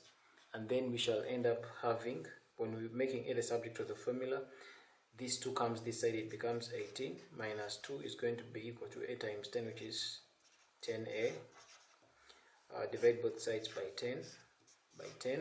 So definitely this goes with that. You have your acceleration as 1.6. So therefore acceleration is 1.6 meters per second. That's the acceleration according to the answer. 1.6 meters per second. Now after finding our acceleration, we can now go ahead and find the distance traveled. And of course the distance traveled, which is s, this is part A. So to answer part B, the distance traveled s is going to give us be equal to ut plus a half at squared. Now our initial velocity u is 2 meters per second, so it is 2 times our value of t, which is 10, plus a half times our acceleration, which we got here as 1.6, times squared, our value of t is 10. 10 squared is 100.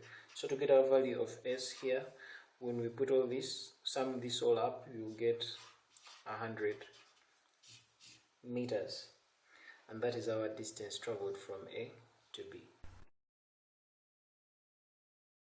So a train starts from rest and accelerates uniformly at 1.5 meters per second until it attains that speed, a speed of 30 meters per second. Find the distance the train travels during the motion and then the time taken. So now So now the question says that a train starts from rest. Now when they say that a train is starting from rest, it means that its initial velocity u is equal to 0 because it's starting from rest. And it accelerates uniformly at 1.5 meters per second. So it means that its acceleration here is 1.5 meters per second squared until it attains a speed of 30 meters per second. So it accelerates until it attains a speed that's now this is the final velocity. So it attains a final velocity v of 30 meters per second. Find the distance the train travels during the motion. So you're required to find the distance the train travels during the motion and the time taken. So you also need to find the time taken. So to find our value of s, we can use the third one. V squared is equal to u squared plus 2as. Our value of v in this case is going to be 30. So it's going to be 30 squared is going to be equal to u squared. Our value of u is 0. So it's 0 squared plus 2 times acceleration, which is 1.5, times s, that is s with what we're looking for. So 30 squared, which is 900, is going to be 0 squared, which is 0, plus 2 times 1.5, which is 3s. Divide both sides by 3. So our value of s is going to end up having 300 meters. So the distance the train travels during the motion is 300 meters. That's what we've got. So now to find the time taken. So still to find the time taken, we are going to use one of the equations of motion, one that is appropriate.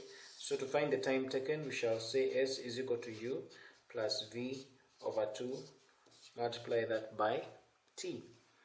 We know our s is 300, so 300 is going to be equal to initial velocity, which is 0, plus final velocity v, which is 30, divide that by 2, and all this is multiplied by t. So that is going to give us 30 over 2, because 0 plus 30 is 30, so 30 over 2 is 15, so it's 15.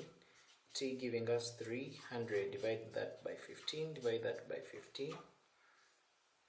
That goes with that by 15 once, by 15 is twice 0. So the time taken here is 20 seconds. So that's the time taken for the train to travel. So you can as well try out that number on your screen. A cheetah can accelerate from rest to 30 meters per second in a distance of 25 meters. Find the acceleration. I expect that the acceleration you'll be able to get is 18 meters per second squared. You could try it out. In this video, I'm going to explain the concept of retardation. We're going to plot a graph that is going to represent retardation.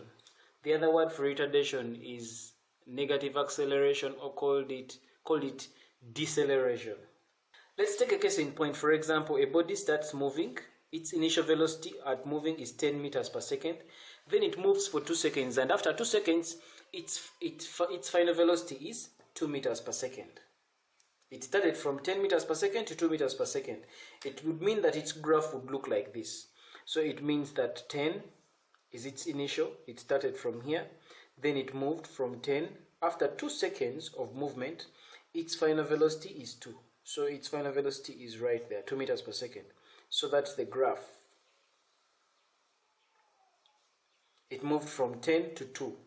So if you have to look at that graph, this graph will give us a negative slope. By definition, we know that acceleration is the rate of change of velocity. When the rate of change of velocity is increasing, it means that the velocity time graph is going to give you a positive gradient. But if the rate of change of velocity is reducing, it means that you're going to have a retardation, or you're going to have deceleration. And this, since this is going to give us a negative slope, it means that it is negative acceleration. To get this acceleration, we know that by definition that acceleration is the rate of change of velocity. The rate of change of velocity means that you're going to look at the initial velocity here, which is 10, minus the final velocity, which is 2, divide that by the time. The initial time the initial time was 0, minus the final time was 2. and 10 minus 2 is definitely 8. You divide that by negative 2 and you end up with 8 divided by negative 2 is negative 4. Negative 4 meters per second squared is the acceleration. Now, of course, here we are having 8, the acceleration. This is the rate of change of velocity. Initial velocity minus final velocity gives us 8 in terms of meters per second. So it's meters per second. Divide that by 2. 2 is in time, is in seconds. Divide that by 2 seconds. So meters per second, divide that by second gives us meters per second squared, and this is the unit for acceleration. Now this negative value, the negative acceleration, is signifying retardation. It is signifying that the rate of change of velocity with time is reducing. We have a stone. It slides across a horizontal sheet of ice in a straight line. We're going to first summarize this question with a diagram. We first summarize it diagrammatically, then we solve it. So the question says we have a stone. It slides across the horizontal sheet of ice. So let's look at this as a horizontal sheet of ice, and it passes point A. We are having here point A with a velocity of 14 meters per second. So it means that at this point, the velocity there is 14 meters per second. Let's call this our initial velocity because it starts from point A. It passes point A with a velocity of 14 meters per second. We shall call it our initial point. And then point B 2.5 seconds later. So meaning that it's going to pass point B. But from point A to point B, the question is telling us that it's going to pass there 2.5 seconds later. 2.5 seconds. So meaning that the time taken to move from A to B is 2.5 seconds later. Assuming uniform retardation. So meaning that they are telling us that with the velocity here, by the time it reached at B, it reduced. Meaning that the rate of change of velocity was reducing as the body was moving from A to B. So assuming that the retardation was uniform and the distance AB was 30, so meaning that our distance S, denoted by S, is 30 meters from A to B, they're asking us to find Roman 1, the retardation.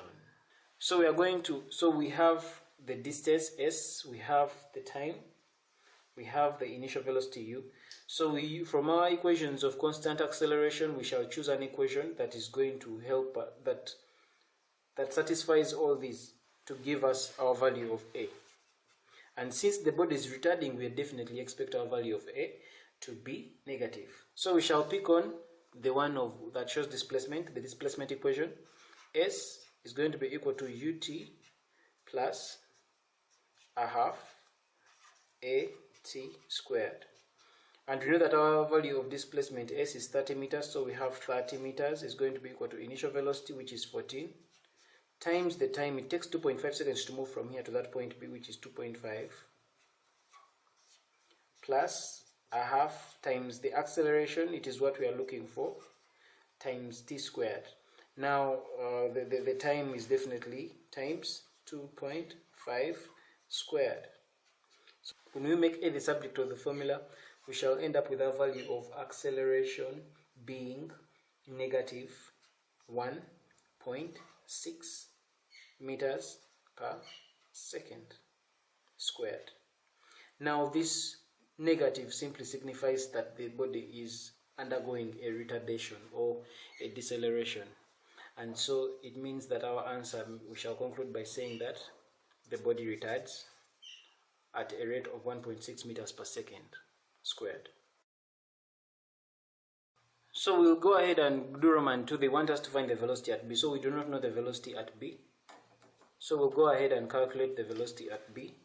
Still, we're going to use one of our equations of motion to find the velocity at B. The velocity at B in this case will be, we shall use the velocity at B, VB. V is going to be equal to, we can use V squared is equal to U squared plus 2AS. This is part B we are answering.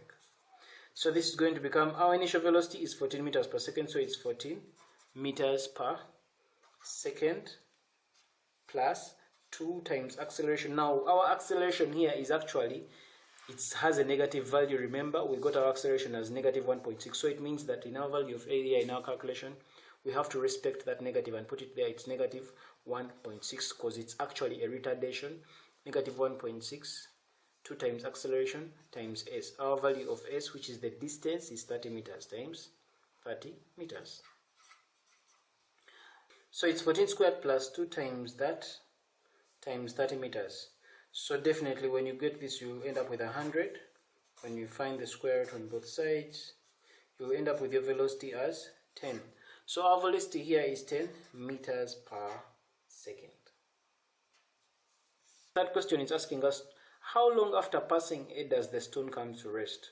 So remember, this stone, when it started from here, it moved on from A at an initial velocity of 14 meters per second.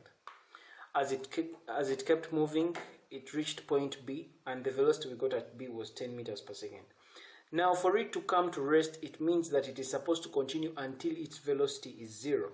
So it means that when they ask us for how long after passing A does the stone come to rest, they're actually asking us to find the time it's going to take for it to move from point A at that velocity up to a certain point when the velocity is 0. So it means that we are simply trying to find the value of time when the initial velocity is 14 and the final velocity is 0, because it is when the final velocity is 0 that the stone eventually comes to rest. So in our write-up, we shall assume, so we are trying to find a certain point, let's call it point C, and at this point the velocity is supposed to be 0, the final velocity. So we need to find the value of time. How long after passing A does the stone come to rest? So it comes to rest when the final velocity is V. So to calculate that also, we shall simply come and say V is equal to U plus acceleration times time. And so it means this is part C.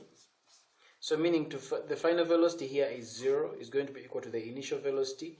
Our initial velocity in this case is 14 meters per second, so it is 14 meters per second plus our acceleration, which is still decelerating at a rate of 1.6 times time.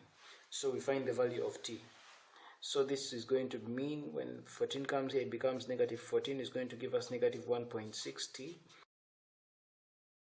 So after passing point A, the stone is going to travel for 8.75 seconds until it comes to rest, and it comes to rest when its final velocity is 0.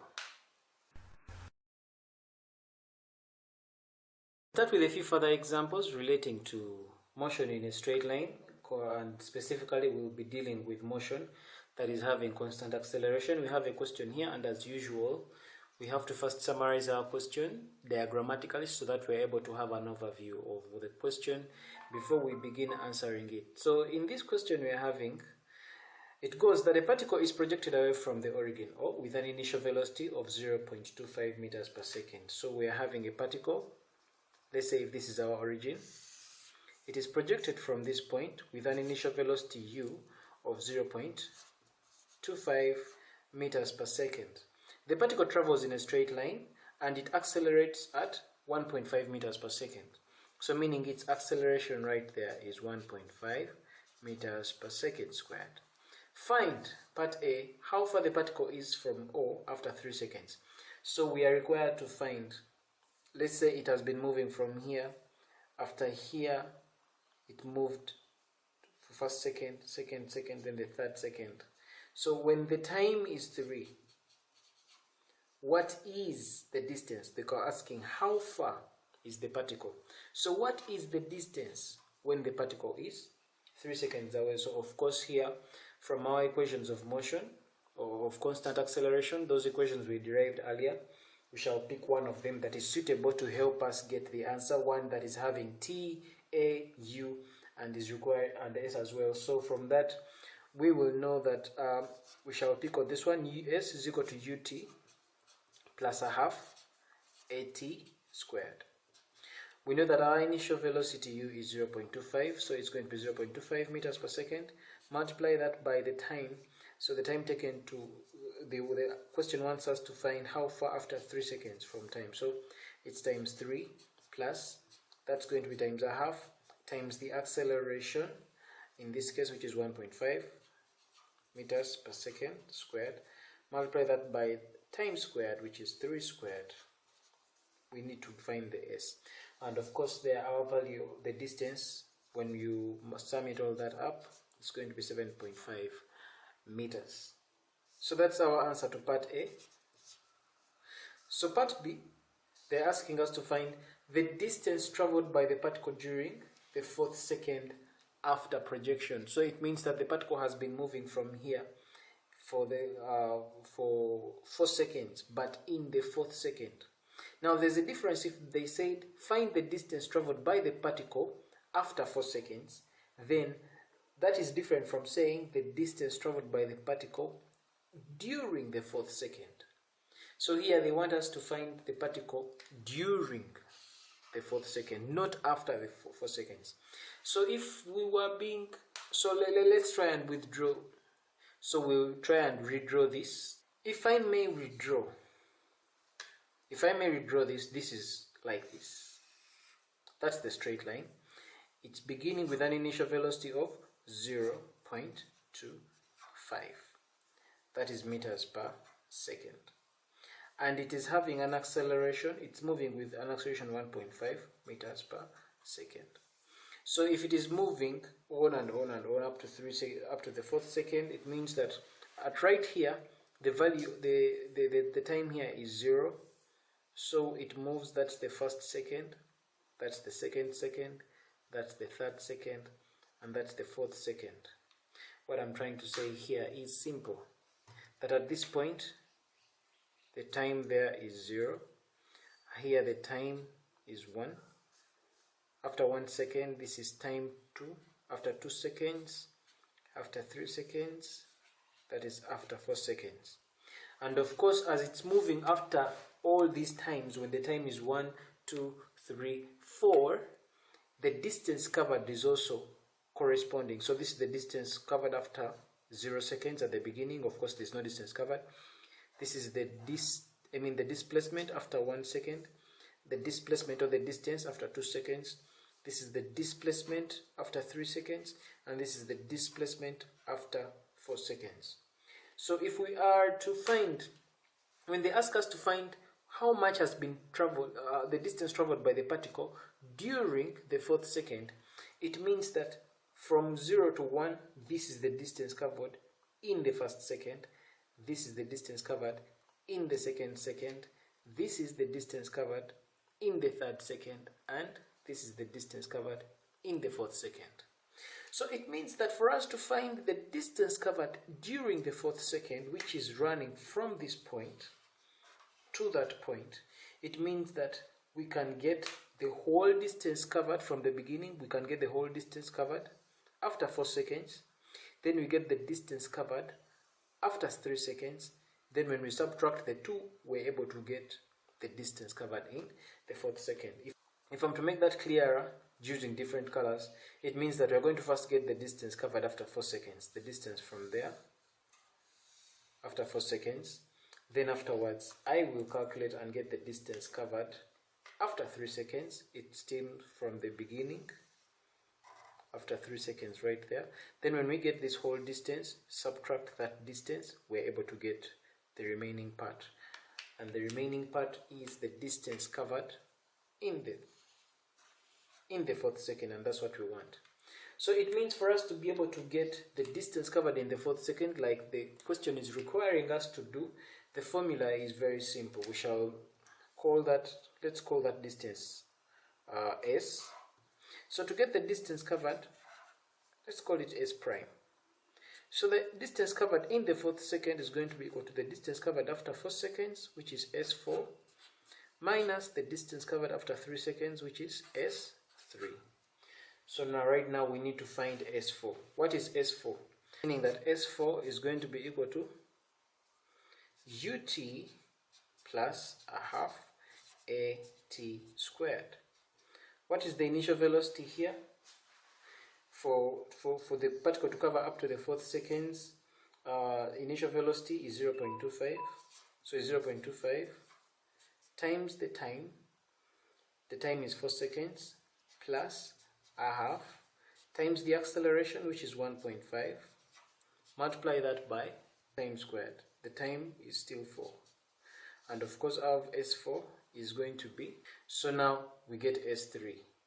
Now of course we were able to get S3 from our previous question. Our previous question was asking us to find how far the particle is from O after 3 seconds. So it means that we already know the distance it traveled after 3 seconds from our previous working, or from part A. And part A of that question, which is this here, when we were calculating for the distance traveled after 3 seconds, we got 7.5 meters. So it means that our value of S3 is 7.5 meters. So it means for us to be able to get our answer right here, we are going to simply subtract that the distance covered in the 4th second, which is S prime, is going to be equal to S4. Now we got our S4 as 13 meters, so it's going to be 13 meters minus our value of S3, which is 7.5. And when we get 13 minus 7.5, we are able to get 5.5. So 5.5 meters simply mean that's the answer. That's the distance traveled by the particle during the 4th second. Had the question asked us to find the distance traveled by the particle after 4 seconds, then it would mean that this would be the answer, because this S4 here means that these 13 meters were covered from the beginning up to the 4th second. A car is being driven along a road at a steady speed of 25 meters per second. So if it is starting from here, it is traveling along a straight road. It is being driven along a straight road at a steady speed of 25 meters per second. So it means that its initial speed is 25 meters per second as it's moving. When the driver suddenly notices that there is a fallen tree blocking the road 65 meters ahead, the driver immediately applies the brakes. So it means as this driver was moving, he notices 65 meters ahead that there is a tree, and then he applies the brake. So it means that from the time he applies the brakes, the distance between him and the tree is 65 meters, because the question says that when the driver suddenly notices that there is a fallen tree blocking the road 65 meters ahead, he immediately applies the brakes. So it means, let's assume, according to our diagram, at this point, this is when the driver notices that there is a certain tree here ahead of the road. So when he notices that there is a tree, he immediately applies the brakes from this point. So when he applies the brakes from this point, it means that the distance remaining from this point to there, this distance remaining is actually 65 meters before he reaches the tree. That's according to the question. So we continue. So the driver immediately applies the brakes, giving the car a constant retardation of 5 meters per second. So meaning, as when he applies the brakes, the retardation, which is the value of A, is 5 meters. Now the retardation means it is negative acceleration. So it means the retardation or the deceleration is simply negative 5 meters per second. That's the constant retardation gives. So they're asking us to find how far in front of the car does the car come to rest. Now, let's take note of this. This question is having two kinds of motion. Okay, it is all straight line motion. But we have straight line motion with constant velocity. Then we have straight line motion with constant acceleration or deceleration. In this case, we are having that the first portion of the journey, when this car was moving, it was moving at a constant velocity of 25 meters per second. And from our theory, we know that when the motion is constant, when a vehicle is moving at constant velocity, its acceleration is 0. So it means that when we look at our constant acceleration formula, all the common three formula, our acceleration is 0 when the motion is moving at constant velocity.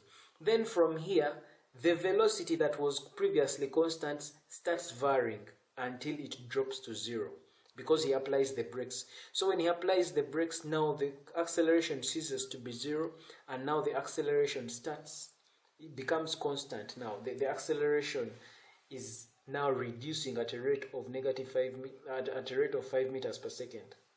It's reducing, it's retarding. So it means the velocity from this point to that point is no longer constant. So it means that because the the velocity between this point and that point is varying, it means that the equations that are going to work in between this portion are the constant acceleration formula or equations which we derived much earlier in the earlier videos. So let's get started with the question. Roman 1. How far in front of the car does the car come to rest? It means that when this guy applied the brakes here and he started coming, in between here, he eventually comes to rest before he hits the tree. So the question is how far in front, right there, it's how far in front of the tree. So it means that when the guy applies his brakes somewhere in between here, he eventually comes to rest in front of the tree. So let's say he applies his brakes up to like a certain point there, and it is at that point that he eventually comes to rest. The question is asking, when he comes to rest, what is this remaining distance? How far in front of the tree does the car come to rest? How far in front of the tree? So it means that we're supposed to find the distance he covered. We know the distance from this point to that point, it's 65 meters. So we need to find the distance from that point when he applies the brakes up to that point when he comes to rest. So we know that while he was moving here, he was moving at an initial speed of 25 meters per second. So it means that even while he was at this point, since he was moving at a constant speed, still at this point, his initial velocity here is going to be 25 meters per second. But then when he starts applying the brakes, his velocity drops from 25 up to a certain point here. His final velocity at that point is 0. So we need to find the distance here covered when his initial speed is that, his final speed is 0, and his retardation is 5 meters per second. So we'll get straight with the working. So to get that distance from here to there, the distance he covered, we shall say v squared is going to be giving us u squared plus 2as. We are interested in getting the value of s. So v squared, which is the final velocity, which is 0, squared is going to be equal to u squared, which is 25 squared plus 2 times acceleration is -5 because it's retarding. -5 times s. S is what we are looking for. Now, of course, when we make s the subject of the formula here, we're able to find our value of s as 62.5 meters. So meaning that the distance covered from here to there is 62.5 meters. The distance he covers until he comes to rest. But the question is asking that how far in front of the tree does the car come to rest? It means we are interested in this remaining distance in front of the tree. How far does he come to rest? So it means that the answer here is going to be 65 meters minus 62.5 to be able to get the distance in front of the tree, for us to be able to answer Roman 1. So it means that it's going to be 65 meters minus 62.5 meters, and definitely our answer is going to be 2.5 meters. So it means that for Roman 1, the distance, how far does he come to rest in front of the tree? The answer is 2.5 meters. Now let's get Roman 2. Roman 2 says that if the driver had not immediately reacted and the brakes were applied 1 second later, with what speed would the car have to hit the tree? So now, with what speed will the car have to hit the tree? So again, as he was moving, he notices that the tree is 65 meters ahead. He applies the brakes. When he applies the brakes, he's able to stop somewhere before he hits the tree. Now here the question is telling us that what if he had not applied the brakes immediately? So when he does, and then he delays by just 1 second. The question here implies that when he doesn't do so, he is definitely going to hit the tree. So with what velocity does he hit the tree? So it means that since we know that before he had noticed it 65 meters ahead, so meaning that from this point, if he is to delay just 1 second later, it means there's a certain distance he's supposed to cover. So we need to first find the distance he covers in that 1 second when he delays to apply the brakes, so that we're able to subtract off that distance and we're able to deal with our new diagram. Just for clarity, I'll redraw this diagram. So initially he moves at a constant speed of 25 meters per second. As he's moving at that constant speed, he reaches at that point and he realizes that there is a tree ahead. And the tree at that point was 65 meters ahead. So he starts retarding. The retardation is at negative 5 meters per second. He retards at 5 meters per second, or called it the acceleration is 5 meters per second. But now here, Roman 2, the question is telling us that if the driver had not immediately reacted to the brakes and instead responds or activates the brakes 1 second later, with what speed will he have to hit the tree? So it means that he gets to hit the tree. But he hits the tree because he delays to activate the brake by just 1 second. So the question is, in what distance is he able to travel in that 1 second? Now remember that when he was beginning his journey, he was moving at a constant speed of 25 meters per second. Since he was moving at this constant speed of 25 meters per second, it means the acceleration from this point to that point until he applies the brakes is 0, because at constant velocity the acceleration is 0. So to be able to find that extra distance he covers in that 1 second when he delays to apply the brakes, that distance we shall denote as S is going to be the speed, which is U, times the time. The speed with which is moving is 25 meters per second. Multiply that by the time, which is 1 second. So it means that he moves 25 meters. So it means that right here he moves an extra distance of 25 meters. So when he moves that extra distance of 25 meters, remember that the speed, the tree was initially, he is able to notice the tree when it was 65 meters ahead. In the second instance, when he delays by 1 second from the point he notices the tree, he delays by 1 second to apply the brake, he moves an extra 25 meters. So the question is, at the new point when he applies the brakes, which is after he has now traveled for those 25 meters, at this new point, how much distance is there does he have to hit the tree? Of course, to get the distance remaining to hit the tree is going to be 65 meters minus 25 to remain with 40.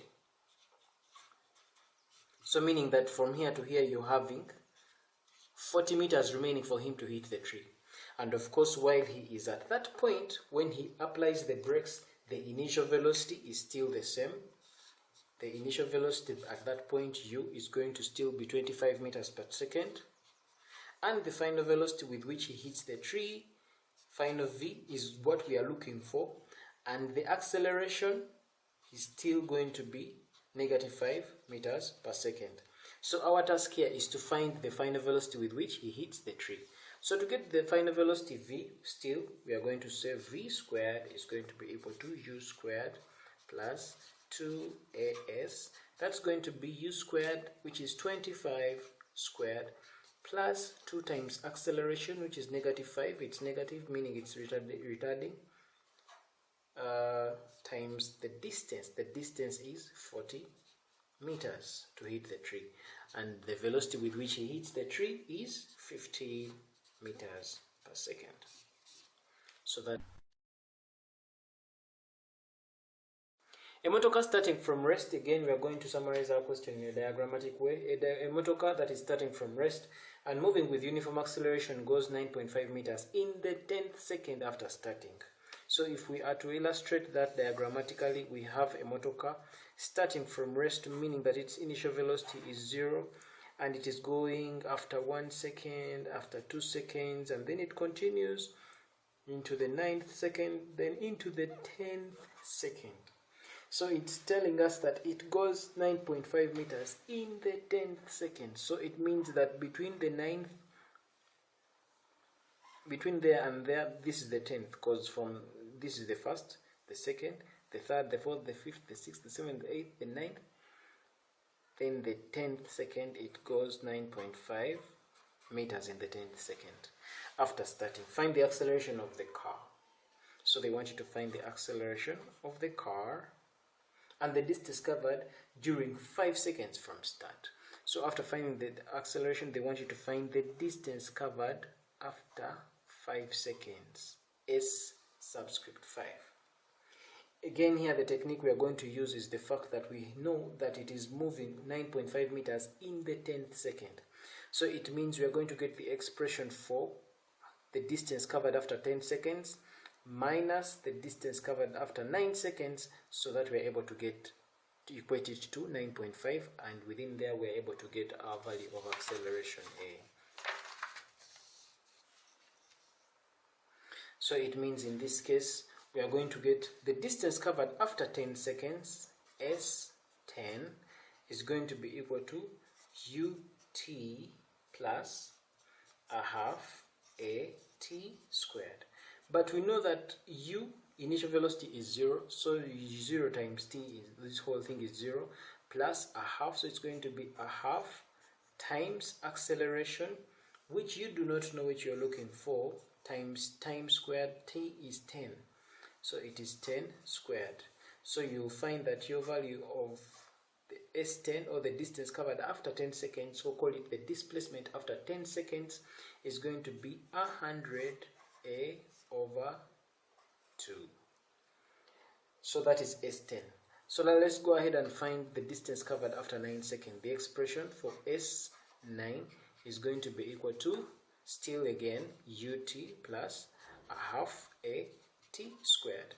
That's going to be initial velocity 0, here is 0, so it's 0 times T, this whole term would die, plus a half, so we have a half, times the acceleration. The acceleration in this case, it's going to be not known yet, times the time squared, which is 9 squared, which is 81.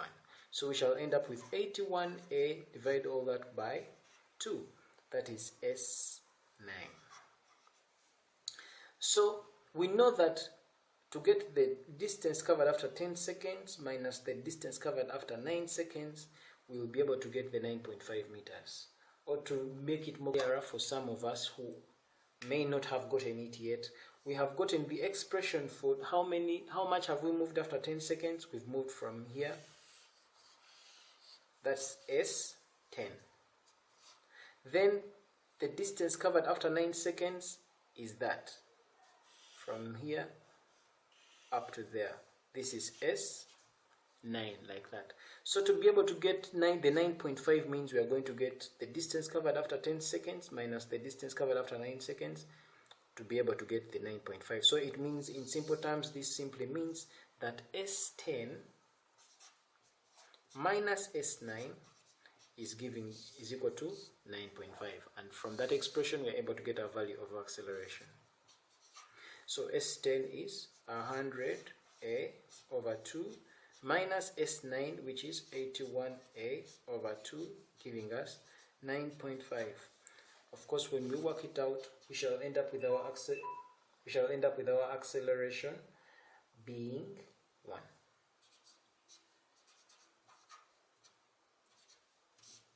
So that's the acceleration we get. So the other part of the question is asking us to find the distance covered during 5 seconds from start. The distance covered during the 5 seconds from start. It is different from saying the distance covered during the 5th second. Here they want the distance covered during 5 seconds from start. So it means to get the distance covered 5 seconds from start, we shall say the distance covered during 5 seconds from start is going to be equal to UT still plus a half AT squared. This is going to be initial velocity, which is still 0, times T, so this whole term is 0, plus a half, which is a half, times the acceleration. We got the acceleration as 1 meters per second, times time, which is 5 seconds, which is 5 squared. So we shall end up with 25.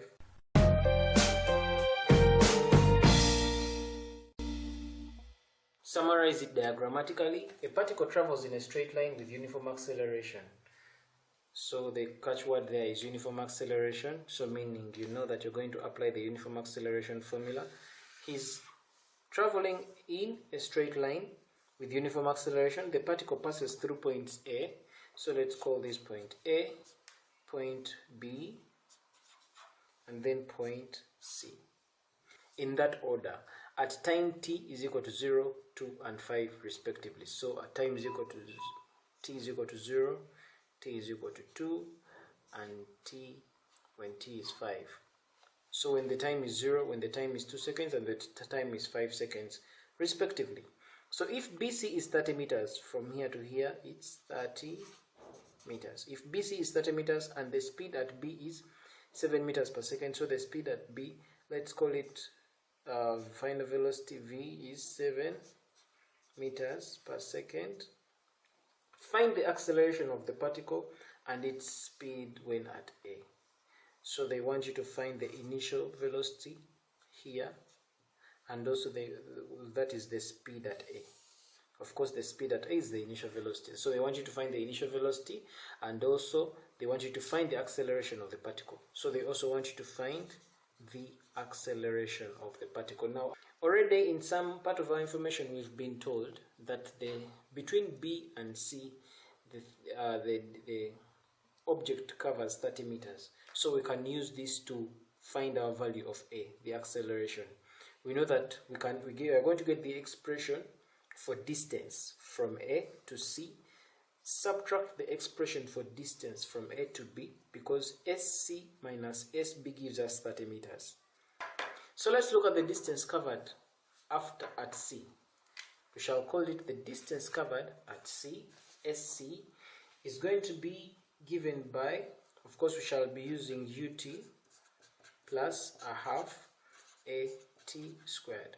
We know that the distance covered after traveling up to C, initial velocity here, we do not know this, so we shall call it U times the time times value of t. T at C is 5, so U times 5 plus a half times the acceleration, which we do not know because we don't know it, times t squared times 5 squared.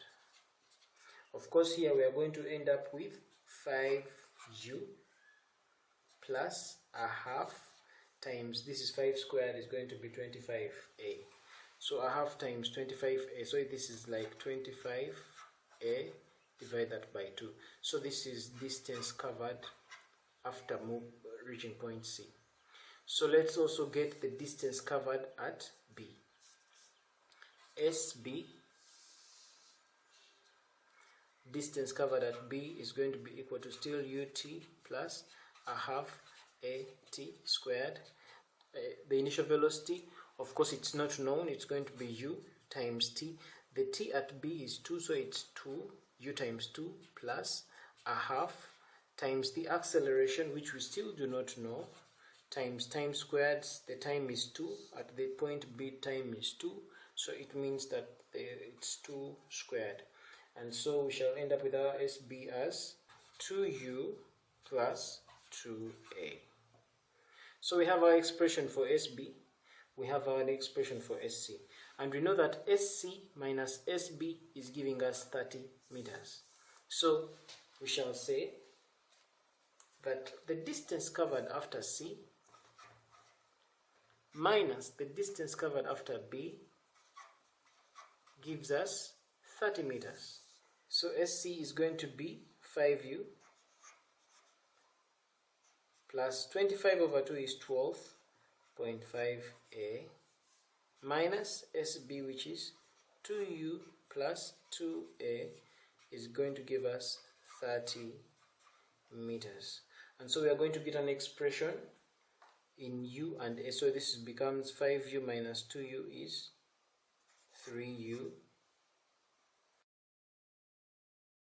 We have 3U plus 10.5A is equal to 30 meters. So it means that we need to look for another equation from our information that is going to help us to get the values of A and U so that we solve the two simultaneously. Looking at our question, the other information that we can take advantage of that can help us get the second equation is that we have this distance AB, and in this distance AB we are having the initial velocity not given, and then we have the final velocity here, 7. So if we use the first equation of motion, V is equal to U plus AT, we know that our final velocity is 7, our initial velocity is not known, which we are supposed to be getting, and also our acceleration is not known, we are also supposed to be getting it. This simply means that we'll be getting a second equation that is having these two unknowns, and we shall be able to solve those two equations simultaneously so that we are able to get the value of a, which is the acceleration, and also the value of u, which is the initial velocity or the velocity at point A. So we'll go ahead and find that second equation. So getting ours, we know that v is going to be equal to u plus at. And we know that our final velocity, if you are to consider motion from A to B only, it means if the particles traveling from A to B, B would be the final velocity, which is 7, is going to be equal to the initial velocity u, which is the velocity at A, which we do not know, plus the acceleration, which we do not know, times A, and then multiply that by the time it takes to move from A to B. The time is 2 seconds, which is times 2. So we end up with 7 being equal to u plus 2a. So we have our second equation. Our first equation was this one. So it means that from these two equations, we solve them simultaneously and get the value of a. Of course, we make u the subject of the formula here, and we substitute the u into there. So if we make u the subject of the formula here, you'll find that u will be equal to 7 minus 2a. So we substitute for this value of u and put it right here. And when we put it right there, we're able to get the value of u, and then finally the value of a. So right here, if we are to put it in there, it will become 3 times u. Now the value of u is this one here. So 3 times u, which is 7 minus 2a, plus 10.5a is going to be equal to 30. So definitely this is 21 minus 6a plus 10.5a, giving us 30.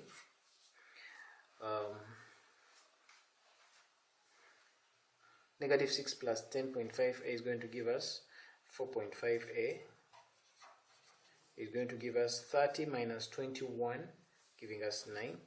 Then our value of a definitely there is 2 meters per second squared. So after getting our value of a as 2 meters per second squared, we can go ahead and substitute for the value of a here so that we are able to get u. So when we substitute our value of a there to get the value of u, we shall end up getting our value of u being equal to 7 minus 2a. 7 minus 2a, a is 2, so 2 times 2, giving us 7 minus 4, and we have our value of u as 3 meters per second. So in so doing, we are able to we will have finished solving the whole question. The question is asking us to find the acceleration of the particle and its speed when at a. So we are able to find the acceleration of the particle, which was 2 meters per second squared, and its speed at a, which so happens to be the value of u, the initial speed, which was u, which we got at 3 meters per second.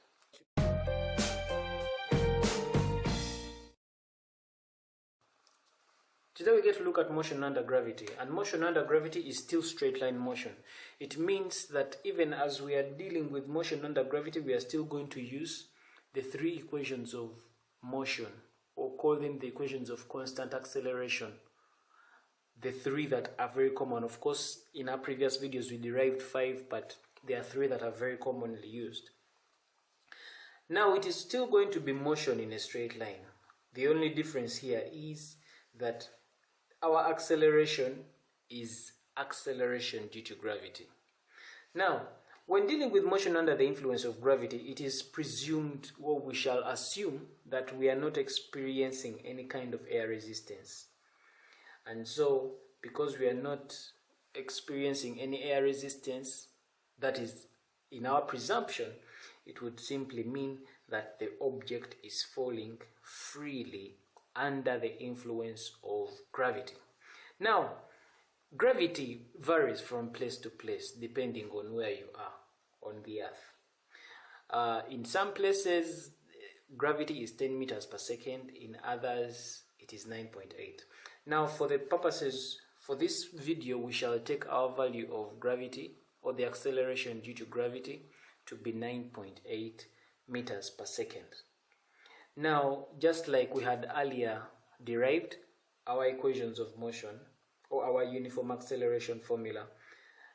Those very equations are going to be used here when we are dealing with motion under gravity, and definitely the value of A is going to become negative G. Now, where does this negative come from?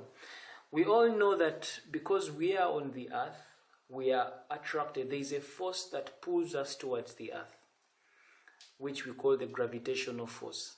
This gravitational force acts towards the center of the earth. Now, meaning when you are to jump from a plane in the air and you're coming downwards, as you're coming, your speed will be increasing because the force, you're coming closer to the force of gravity. So you'll be coming downwards with a very high speed. But if you are to throw a stone into the air, it means you're throwing this stone away from the force of gravity. It means as you're throwing the stone upwards from the ground, as it moves up, it will be reducing its speed. It reduces its speed until it reaches a certain point where its speed will be zero, then it will come back down to the earth. What does that mean? It means that as you are throwing it up, the speed keeps reducing. It means that the stone is moving up against the force of gravity. The force of gravity in this case is acting in the opposite direction to the direction of the stone that you're throwing up. That is why as it is moving up, its speed keeps reducing, its velocity keeps reducing. So because its velocity keeps reducing, it means that when you are throwing a body and it is moving vertically upwards, away from the earth, it's going upwards, its acceleration due to gravity will be negative G. Why? Because as you're throwing it upwards, it is decelerating. Its speed is reducing. Its rate of change of velocity is reducing as it's going up. Yet when you throw something, drop it from up, then you drop it down, it will move very fast. When you're dealing with straight line motion under the influence of gravity, when the body is moving towards up, it's moving away from gravity, or it is working in opposition to the force of gravity that is pulling it down, and so its acceleration due to gravity will always be negative G, and as a result the equations of motion will be like this. And of course, if the body is moving vertically downwards towards this earth, towards the center of gravity, it would mean that the value of G will be positive, and so it means that these equations will remain the way they are, only that the place of acceleration is actually G, which is meaning acceleration due to gravity. So we are going to do some worked examples to illustrate how these work. So we have a question right here. A brick is thrown vertically downwards from the top of a building and it has an initial velocity of 1.5 meters per second. If the height of the building is that, find the velocity with which the brick hits the ground. As usual, we first summarize the question diagrammatically. A brick is thrown vertically downwards, so it's on top of a building, right? So we are having this being our building, and right on top here we are having a brick. It's thrown vertically downwards from the top of a building and it has an initial velocity of that. So our initial velocity here is 1.5 meters per second. If the height of the building is that, so meaning that as it's moving down, the height of this building is 19/2/7. Find the velocity with which the brick hits the ground. Now, of course, as it's moving downwards, it's moving towards the earth, so it means that the acceleration is G, it's positive gravity. So it means the velocity with which it hits the ground definitely is going to be equal to V squared is going to be equal to U squared plus 2AS. So the final velocity with which it hits the ground is what we are looking for. We shall call that V squared is going to be equal to U squared, which is 1.5 squared plus 2 times acceleration. We said in this video acceleration due to gravity will be 9.8, so it's going to be 9.8 times the displacement. Now the displacement as it's moving from up down on top of the building, the height of the building is 19/2/7 meters, so it means that it's going to be 19/2/7 meters. So our answer will be 19 19.5 meters per second. That is the velocity with which it hits the ground. So part B, we are having, they're asking us to find the time taken for the brick to fall. So to get the time taken for the brick to fall, using the first equation of motion, V is going to be equal to U plus AT. And that's going to be, our initial speed is going to be 1.5 plus our acceleration, which is the gravity, which is 9.8, times the time, which we're looking for, is going to be our final velocity. Of course, our final velocity, we already got it as 19.5, so it's 19.5. When we make t the subject of the formula, we shall get our value of time as 1.84 seconds. Now we'll take this a notch higher. A ball is thrown vertically upwards with a velocity of 14.7 meters per second from a platform 19.6 meters above the ground level. Then find the time taken for the ball to reach the ground and the velocity of the ball when it hits the ground. Now, again, we will summarize our question in a diagram. So a ball is thrown vertically upwards with a velocity of that, and it's on a platform 19.6 meters above the ground. So this is the platform we're talking about right here. This platform is 19.6 meters above the ground, and this ball is thrown vertically upwards, so it will go up, then come back down. This is our ground. So a ball is thrown vertically upwards with a velocity of 14.7 meters per second, so it means it's going upward with the velocity of 14.7 meters per second from a platform that is 19.6 meters above the ground. This is the ground. Then they're asking us to find the time taken for the ball to reach the ground. So it means that the ball goes up, then it comes back down to the ground. How long is it going to take for it to move from here up to there? Now let's try and first of all analyze the parameters. Before we answer this question, let's analyze the parameters in this question. As far as motion in a straight line is concerned, we have the displacement S, we have the initial velocity, we have the final velocity, we have the acceleration, and we have the time, summarized as to that. Now the displacement, when we are dealing with motion under the influence of gravity, displacement is a vector quantity. Initial and final velocity, these are also velocity, they are both vector quantities. Acceleration is a vector quantity, it's only time that is a scalar quantity. So what does that mean? Because we are dealing with vector quantities, we are supposed to take into consideration their direction as well. All these are vector quantities. And by definition, we know that a vector quantity is a physical quantity that has both magnitude and direction. So it means that as far as this motion is concerned, you will find that this motion is first moving upwards. Then when it reaches maximum height, it changes its direction and it moves downwards. So it means that all that is going to change. It's going to affect the signs or the signs of these quantities. Displacement is the distance in a specified direction. Now it means that if this is where you threw your ball from, this is your initial platform, it means that when you move upwards, our displacement will be positive. When you move downwards, our displacement will be negative. If we are talking about velocity, initial velocity and final velocity, if you're moving upwards, it means the velocity will be positive. If you're moving downwards, it will mean the velocity is negative. If we're talking about acceleration, now when it comes to acceleration, if you're moving downwards, it is positive. And it is positive because the force of acceleration, the gravitational force of attraction, acts downwards.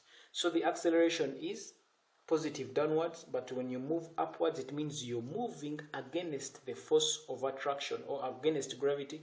So acceleration will be negative as you're moving upwards.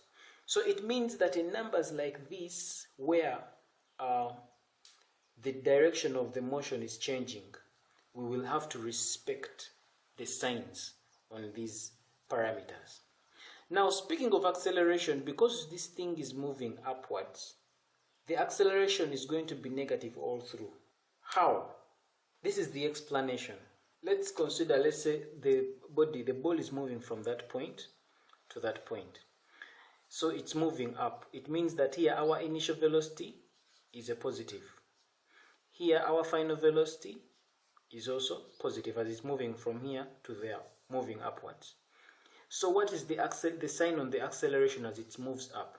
It means that our acceleration here, A, which is actually g, is going to be equal to final velocity, v, minus initial velocity, u, over the time. So final velocity, which is positive, minus initial velocity, which is also positive, over time. And you'll find that the acceleration you're going to get here is going to be negative. Why? Remember, as you're throwing a stone upwards, the higher it goes with its speed reducing. Its velocity keeps reducing until it reaches 0. When the velocity reaches 0, then it comes back down. So it means this initial velocity, if it is 10, the final velocity will be less than 10 because as it's moving up, its speed is reducing. And so because its speed is less, it means that here our final v is a small number minus our u, which is a bigger number. So definitely the answer we are going to be getting here will be a negative answer divided by time. So our acceleration will be negative. And that's why we say that when acceleration is moving upwards for particles that are under the influence of gravity, the acceleration is negative g for a particle moving up. Now let's look at it when it's coming back down. Remember, it has been moving up, positive velocity, then it's coming down. Let's take a case in point. We're having that point and that point. As it's moving back downwards, we're having the final velocity here and the initial velocity there. We are considering this motion that it's starting from here, coming back to down here. Our initial velocity here is negative and our final velocity here is also negative. These are negatives because now they are moving downwards. The direction has flipped. So what is the sign of our acceleration? We know that acceleration in that case is going to be equal to our final velocity, which is negative v, minus our initial velocity, which is negative u. Divide that by t. And of course, this negative and negative becomes positive. We'll remain with negative v plus u over t. And we shall end up with our acceleration. Is it going to be a positive or a negative? Now let's analyze this. As this particle is moving from here and it's coming back down, yes, the velocities will be negative because now the motion is moving downwards. But remember, as it's coming towards acceleration, its speed increases because now it is being pulled by this force of gravity. Previously, as it was moving up, its speed was reducing because the gravity was pulling it downwards. So its speed was reducing until it became 0. Then it starts moving down. Of course, as it moves down, the lower it moves, the higher the speed. The speed keeps increasing. So it means that this value of v here is going to be higher than that u. That value, the velocity here is going to be less than the velocity here. So it means that here you're going to have a negative velocity which is higher plus a velocity which is low. Now let's say this was negative 30. This is 30 meters per second. If you dropped it off here at 10 meters per second, it's going to keep increasing to 30 and so forth. So you're having a negative number that is so large and you're adding it to a small positive number, a small value of u. It means that if this value of v was 30, it's negative 30 plus 10. If this was 10, I'm giving an example. So it means that our overall answer here, whatever the figures will be, will always be giving you a negative. So that is why even as it is coming down, our acceleration due to gravity will always be a negative g. So that is why in this calculation, as we are trying to find the time taken for the ball to start from here to go up to down here, our value of g, the gravity, will be negative because it is negative as you're moving up and even as you're coming back down. So with g, that is how it is. Our s, the displacement, will be positive upwards and negative downwards. Our velocities, if you're moving upwards, they're positive. If you're coming downwards, they're negative. And this is our point of reference. Now let's go ahead and start answering this question. The question is saying that the time taken for the ball to reach the ground. So again, we shall be using our equations of motion. Is going to be equal to ut plus a half at squared. Now our initial velocity is 14.7, so you have 14.7. Now initial velocity is positive, it's moving downward, so it's positive 14.7 times t plus a half times acceleration. Now our acceleration is going to be negative 9.8. I already explained where the negative is coming from. In the first case, it's 7 going against gravity. A negative 9.8 times t squared is going to be s. Now our value of s, remember they're telling us that what time is it, at what time, the time taken for the ball to reach the ground. So for this ball to move from here to go up and reach the ground, its displacement will be negative 19.6, because the displacement will be below this point of reference where it started from. So our displacement here will be negative 19.6. And definitely when we work out the values of t here, you're going to end up with a quadratic equation in t squared minus 3t minus 4 is equal to 0. We end up with our value of t being either 4 or t being either negative 1. So we shall take value of 4 as our answer. We can't have negative 1 as our answer because we do not have negative time. Now looking at part B of the question, they are requiring us to find the velocity of the ball when it hits the ground. So when it moves, it hits the ground. Definitely as it's hitting the ground, its velocity is negative. So using v is going to be equal to u plus at. So the final velocity definitely is the negative v because it's moving downwards as it's hitting. So negative v is going to be equal to the initial velocity. Our initial velocity is a positive, so it's 14.7. So it's going to be 14.7.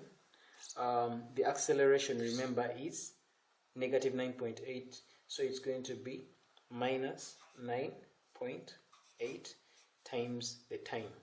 Now the time taken for it to reach the ground is 4, according to our previous question. So it's times 4. So we go ahead and calculate. We're going to end up with our value of v giving us negative 24.5 meters per second.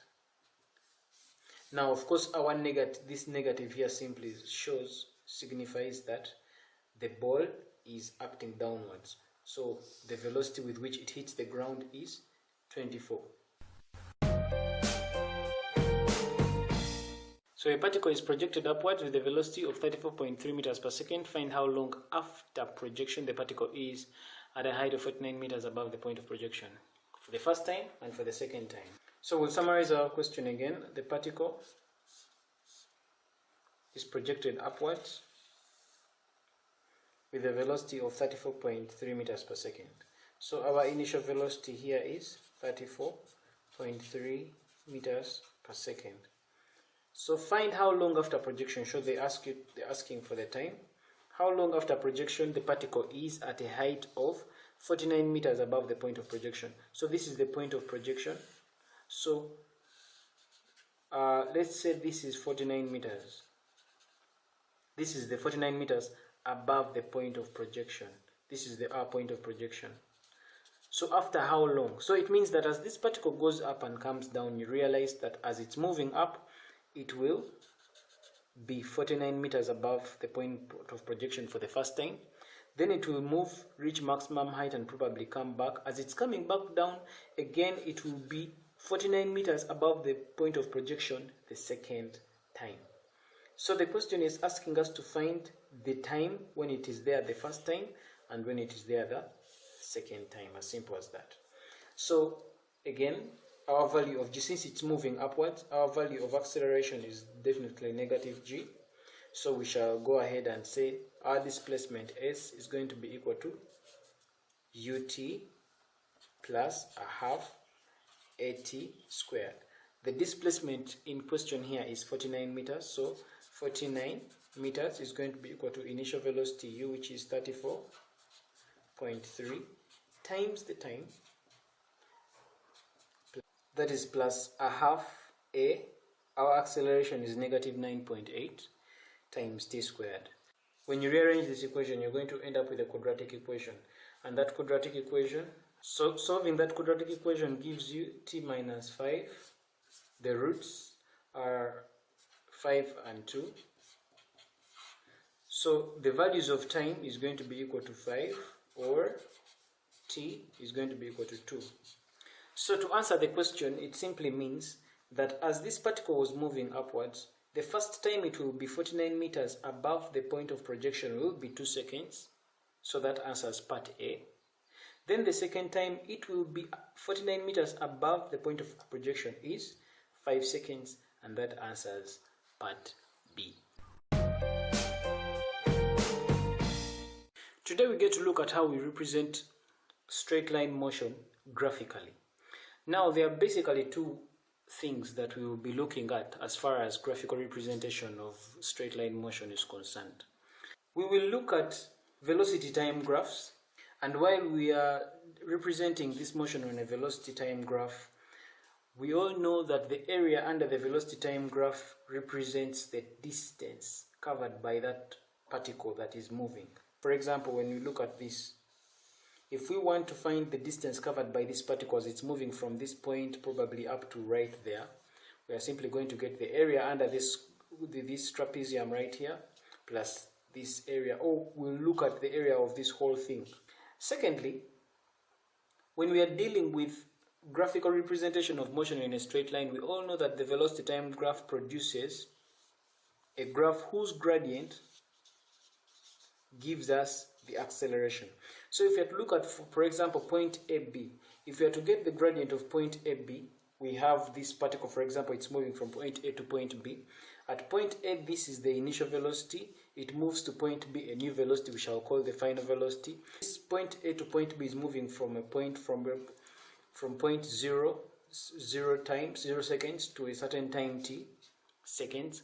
So to get the acceleration means we are getting the gradient of that line, and therefore the gradient, which so happens to be the acceleration, is going to be equal to the change in y, which is v minus u, over the change in x, which is t minus o, and we'll end up with v minus u over t, giving us the acceleration. So we'll get straight into a few examples.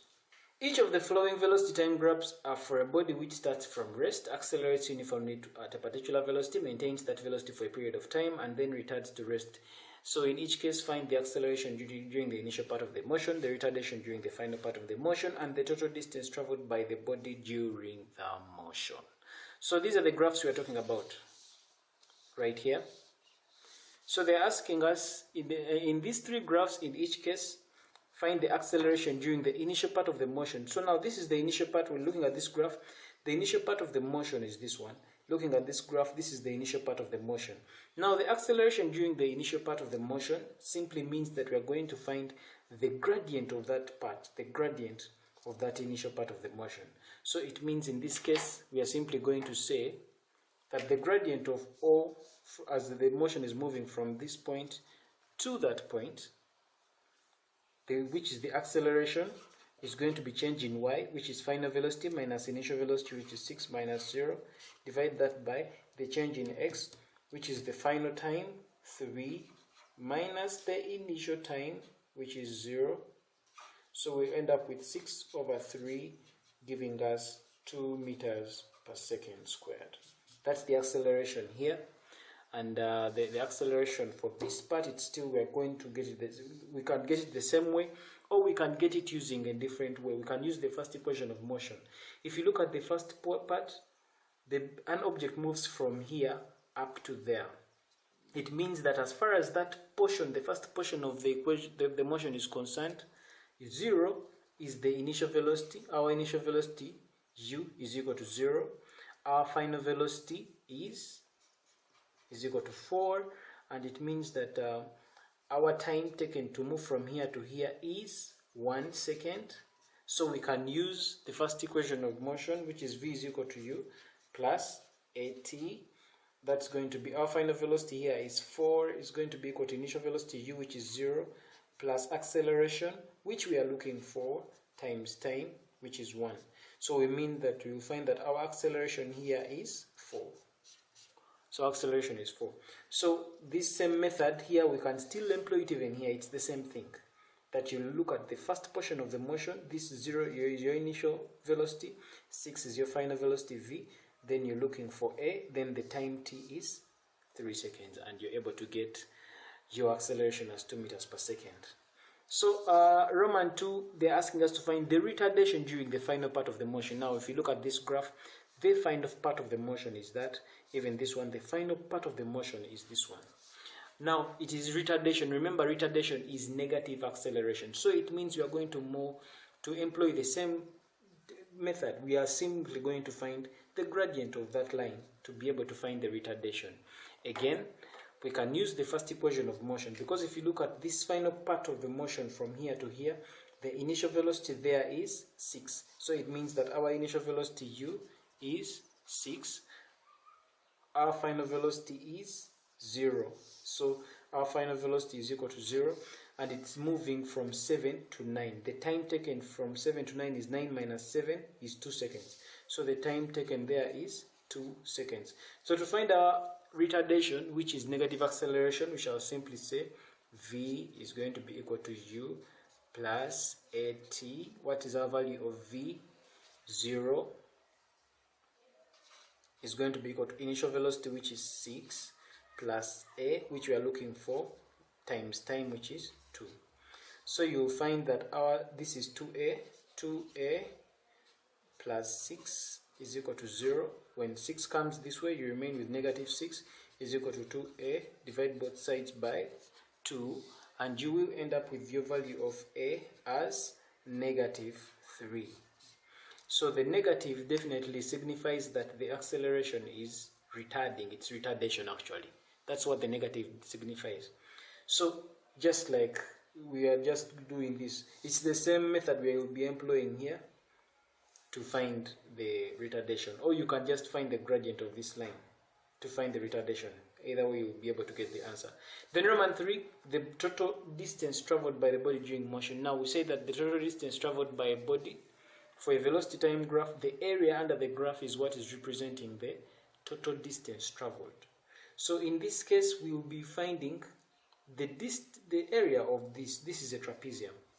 So to find the total distance traveled in that first portion, we shall simply say total distance is the area under the graph is going to be, the formula is a half h into a plus b. That's going to be equal to a half times the height. Now the height is 6 times 6 into a. Our value of a is 7 minus 3 is 4, plus our value of b is 0 and 9, it's 9. So we shall end up with a half times 6, which is 3, times 9 times plus 4, 13.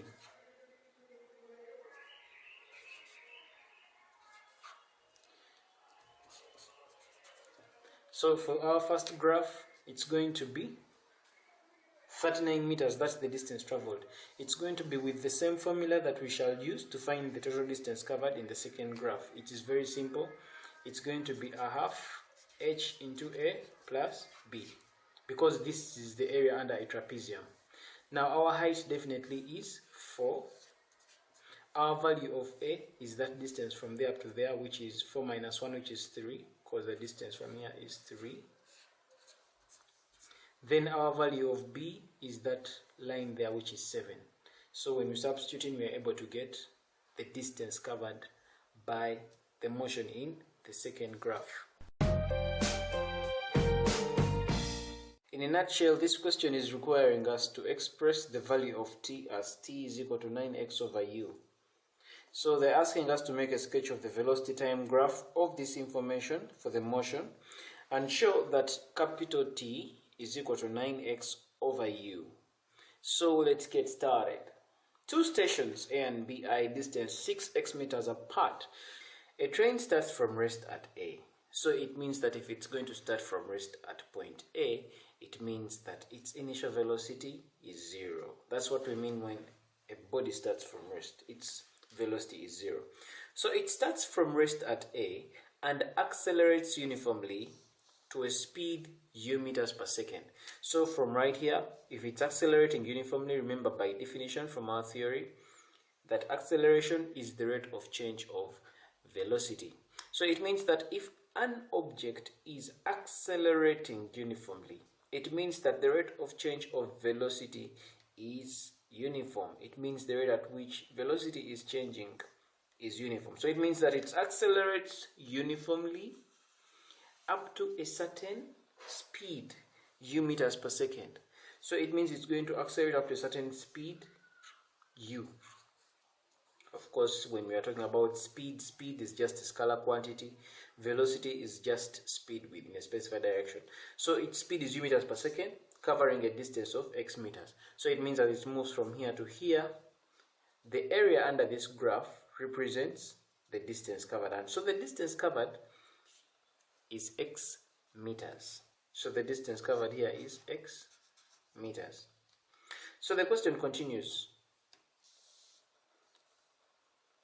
The train then maintains this speed until it has traveled a further 3x meters. So it's going to maintain this speed of u for some time.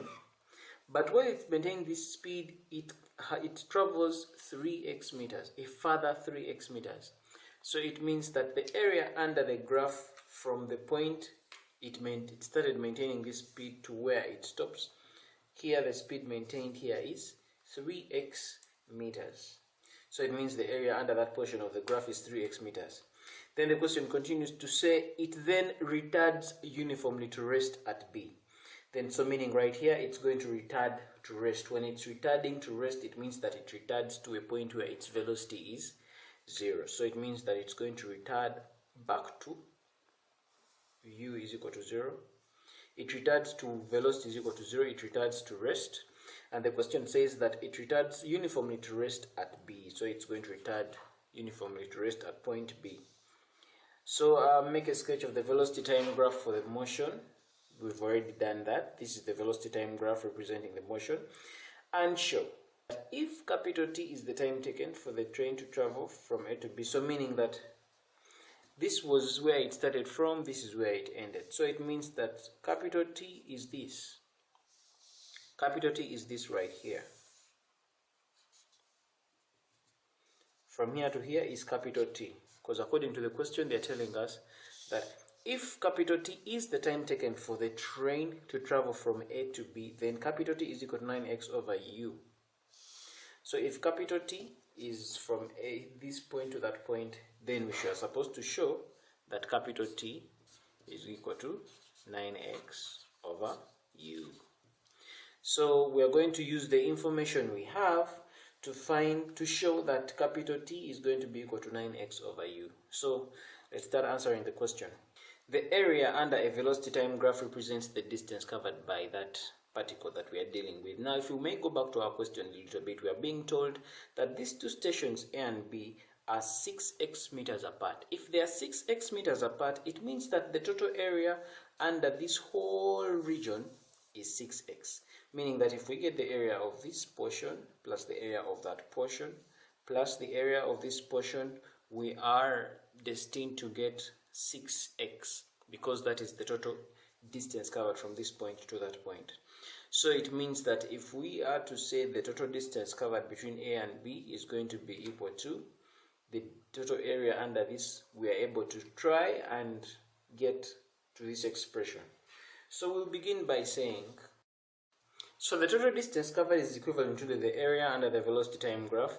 So in this case, the total distance covered from A to B according to the question is 6x meters. So 6x meters is going to be equal to the area under this. Now the area, if you may look at this, this is a trapezium, and the area of a trapezium is given by a half times the height into A plus B. Now if you have to look at this, the height we are looking at here is this. This is our value of h, which is u. Then our value of A here will be this. And our value of B is that. So to substitute, we shall go on and say that that's going to be 6x is going to be equal to a half times h, which is u, into a. Now we need to get our value of a. To get our value of a, we know that the area under this portion is equivalent to 3x meters, the distance covered under this portion when the car was maintaining this velocity. And we know that the area under this portion is going to be length times width because it is a rectangle. If I may do some side work here, we know that the total area A is going to be equal to length times width. Now the total area under this portion, this middle portion, is 3x. Is going to be equal to the length which is the so-called A, times the width is so happens to be u. So meaning that when we make u the subject of the formula there, we shall end up with our value of A as 3x over u. So it means that we come here and put our value of A is actually 3x over u. So this is going to become 3x divided by u, add that to b. Now our value of b, this whole length, so happens to be capital T, so it's plus capital T. So meaning that in this expression we shall go ahead and make T the subject of the formula and see if it arrives to this expression. So this is continuing, we shall say 6x is going to be equal to this times that is 3xu, divide that by 2u, plus a half u times capital T is a half u capital T. Of course that u will go with that. So we try and bring this that way, it becomes 6x minus 3x over 2 is going to give us ut over 2. Divide that by 1. LCM here is 2. 2 divided by 1 is 2. 2 times 2 is 12x. Minus 2 divided by 2 is 1. 1 times 3 is 3x. Is going to give us ut over 2. 12 minus 3 is going to give us 9x over 2 is going to be equal to u capital T over 2. Making T the subject of the formula means we multiply 2 on both sides here and divide through by u. You shall end up with capital T being equal to 2 times 9x over 2 and divide that by u. So that 2 goes with that, you remain with capital T here, giving us 9x over u. Now 9x over u so happens to be what we have proved. Using the information that had been given to us in the question, we've been able to prove that capital T is going to be 9x over u. So that answers the question. In this video, we are going to look at how we solve problems that involve straight line motion using the numerical approach. Now we use the numerical approach when the parameters in the question have been given at different time intervals. Sometimes you can be given a question, they can tell you that probably a particle starts from rest, or it starts from a certain point, and after a certain time t it has moved a certain distance s1. Then a certain time t2 it has moved a certain distance s2.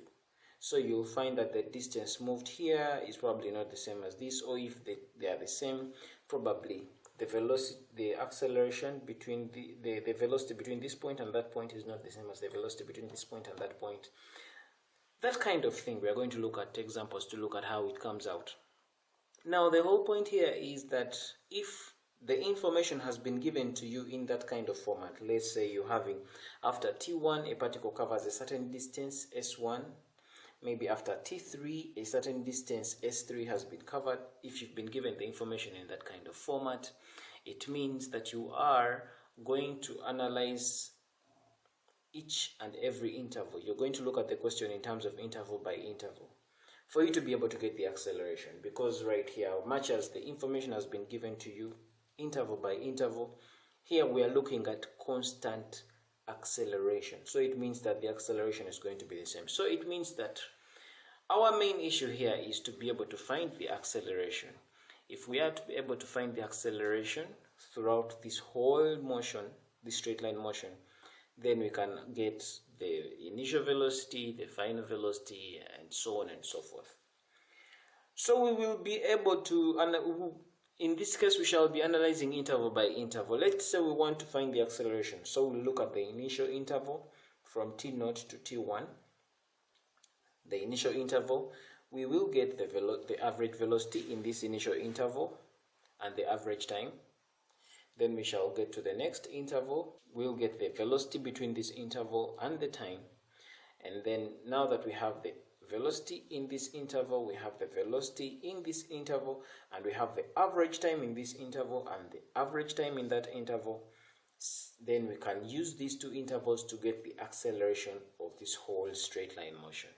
Because since we have the velocity and the time, we know that acceleration is the rate of change of velocity with time. So it's a matter of saying that the velocity of this interval minus the velocity of this interval, divide that by the time, average time here minus average time there, we are able to get the acceleration. Let's go through this step by step. Let's assume this is what we've been given and we've been told we want to find the acceleration for a particle that's moving from this point to that point. So how do we go about this? We are going to consider interval by interval. So let's look at the first interval from t0 to t1. From when the particle started moving from this point, it moved up to, after t1 it covered a certain distance s1. So to get the average velocity here, of course we know that velocity by definition is the rate of change of displacement. So we get the final displacement here minus initial s1 minus s0, divide that by the time t1 minus t0, so that we are able to get the velocity in this interval. And of course the average time in between here is going to be t0 plus t1 divided by 2 to be able to get the average time in this interval. So we've got the information for that interval. So it means you're going to go ahead and get to the second interval, t1, t2. So in this second interval, we are still going to do the same. We want to get the velocity in between this interval because the velocities are not the same.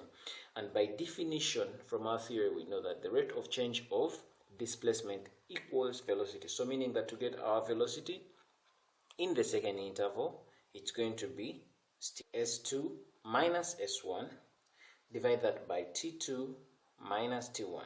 I mean the rate of change of displacement divided by the time in that interval for us to be able to get the velocity in this interval. After getting the velocity in that interval, then we get the average time here. So it's going to be t2 plus t1, divide that by 2 to get the average time in that interval. Just like we did in the previous interval, we got the average time. Now, from these two intervals, now that we have got the velocity here, the average velocity and the average time here, we have the average velocity and the average time in this interval. So getting acceleration, by definition we know that acceleration is the rate of change of velocity. So it means that this is going to be this minus that, velocity here minus velocity there, divide that by time here minus time there. And this is how we will be doing it. That acceleration is going to be equal to the initial velocity, acceleration is going to be the average velocity in the second interval, which is v prime prime, minus average velocity in the first interval, which is v prime, divide that by the average time in the second interval, which is t prime prime, minus the average time in the first interval, which is t prime. And we're able to get the acceleration that we are requiring, or that we are looking for. For us to be able to get the initial velocity, we are going to concentrate on interval by interval. When we are using this formula, v is equal to u plus at, if we want to get the initial velocity and we have decided to concentrate on the first interval, it's going to mean that our value of v, the final velocity, will be v prime, which so happens to be the average velocity gotten here, and our value of time in this equation will be t prime, which is the average time gotten in this first interval. If we are to use the second interval, it means in our substitutions of v is equal to u plus at, our value of v will be v prime prime, which so happens to be the average velocity in the second interval, and our value of t that so happens to be t prime prime, which so happens to be the average time we got in the second interval. So we'll do a raft example. A train approaching a station runs 2 successive half kilometers in 16 and 20 seconds respectively, assuming the retardation to be uniform. find the initial speed of the motion of the train and the further distance the train runs before it actually gets to stop. So here's our summary.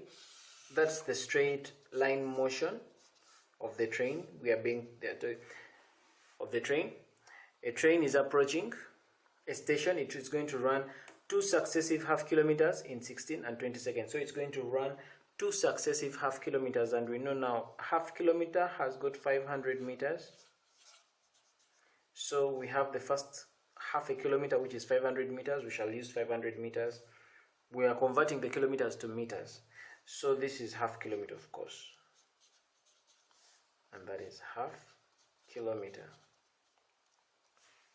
So a train approaching a station runs 2 successive half kilometers. So this is the first half kilometer and this is the second half kilometer, and this in meters is 500 meters, and this is also 500 meters. So 2 successive half kilometers in 16 and 20 seconds respectively. It means that in the first portion it was 16 seconds, in the second portion it ran for 20 seconds. Assuming the retardation to be uniform, so it means that the retardation, which is negative acceleration, is uniform from this point all through. So find the initial speed of the train. So let's say this is our point A, that's our point B, our point C. They want us to find the initial speed here. And then, so of course, for us to be able to get our initial speed, we need to first be able to know the acceleration, because for us to be able to get the value of u means, or the initial speed, means we are going to use v is equal to u plus at. So we need to first find the value of a. Then when you get the value of a, which is the acceleration, then we are able to get the value of u using specific intervals, as we will be able to choose. So we'll start off just like in our earlier illustration. We shall go interval by interval. So now between a and b, what is our we know that velocity is change, we call it v prime. Our v prime is going to be the displacement. Let's call this if this is displacement at 0, let's call it s naught, or s at a. Then this is the displacement at point b, then this is the displacement at point c. Then the time taken, let's call this the time taken at point A, time at point A. This is the time taken at point B, this is the time taken at point C. So to get the displacement, the velocity, initial velocity here is going to be equal to the change in displacement, which is SB minus SA. Now SB minus SA so happens to be 500 meters according to the question, so it's going to be, let's first write that down, SB minus SA, divide that by time. The time in that interval is TB minus TA, and the time in this case is going to be, so it means that our initial velocity SB minus SA is already spelled out here as 500 meters. Divide that by the time between here and there. TB minus TA is 16 seconds. The time taken is 16 seconds. And of course, 500 meters, divide that by 16 seconds, we shall end up with our average velocity being equal to 125. Divide that by 4. This is in meters per second. So what about our average time between here? Of course, our average time is going to be equal to the time at this spot plus the time at that spot divided by 2. That is TB plus TA. Divide that by 2. And we shall end up with, of course, the time at A, this is when it just started, so it is 0, plus the time at B. The time at B is definitely 16 seconds, because it takes 16 seconds to reach this point, so it's up plus 16, divide that by 2, and we shall end up with 8 seconds as our average time. So that is it for the first interval. So we'll go on and look at the motion between the second interval, between B and C, and we are going to do the exact same thing. We get the average velocity in the second interval and the average time. So looking at the second interval, our average speed or our average velocity, we shall call V prime prime, is going to be equal to SC minus SB, divide that by time tc minus tb. That's going to be equal to, now the displacement between b and c, sc minus sb, is already 500 meters. So it's going to be 500 meters. Divide that by the change in time here is definitely 20 seconds. And of course here our velocity v prime prime will be 25 meters per second. So we'll go ahead and find the average time in this slot. The average time we shall call t prime prime is going to be equal to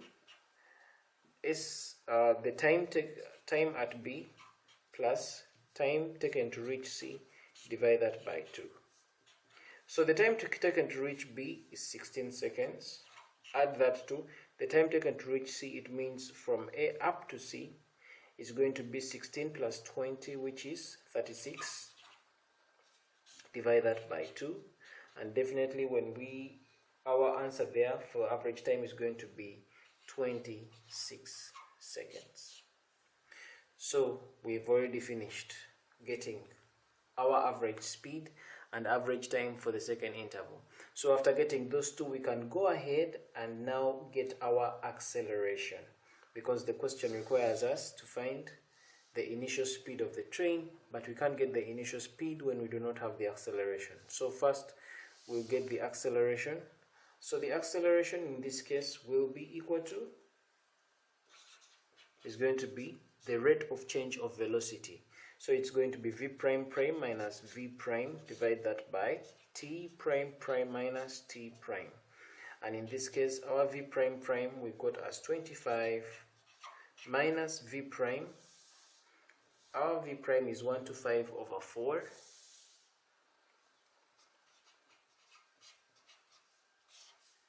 Divide all that by t prime prime, which is 26.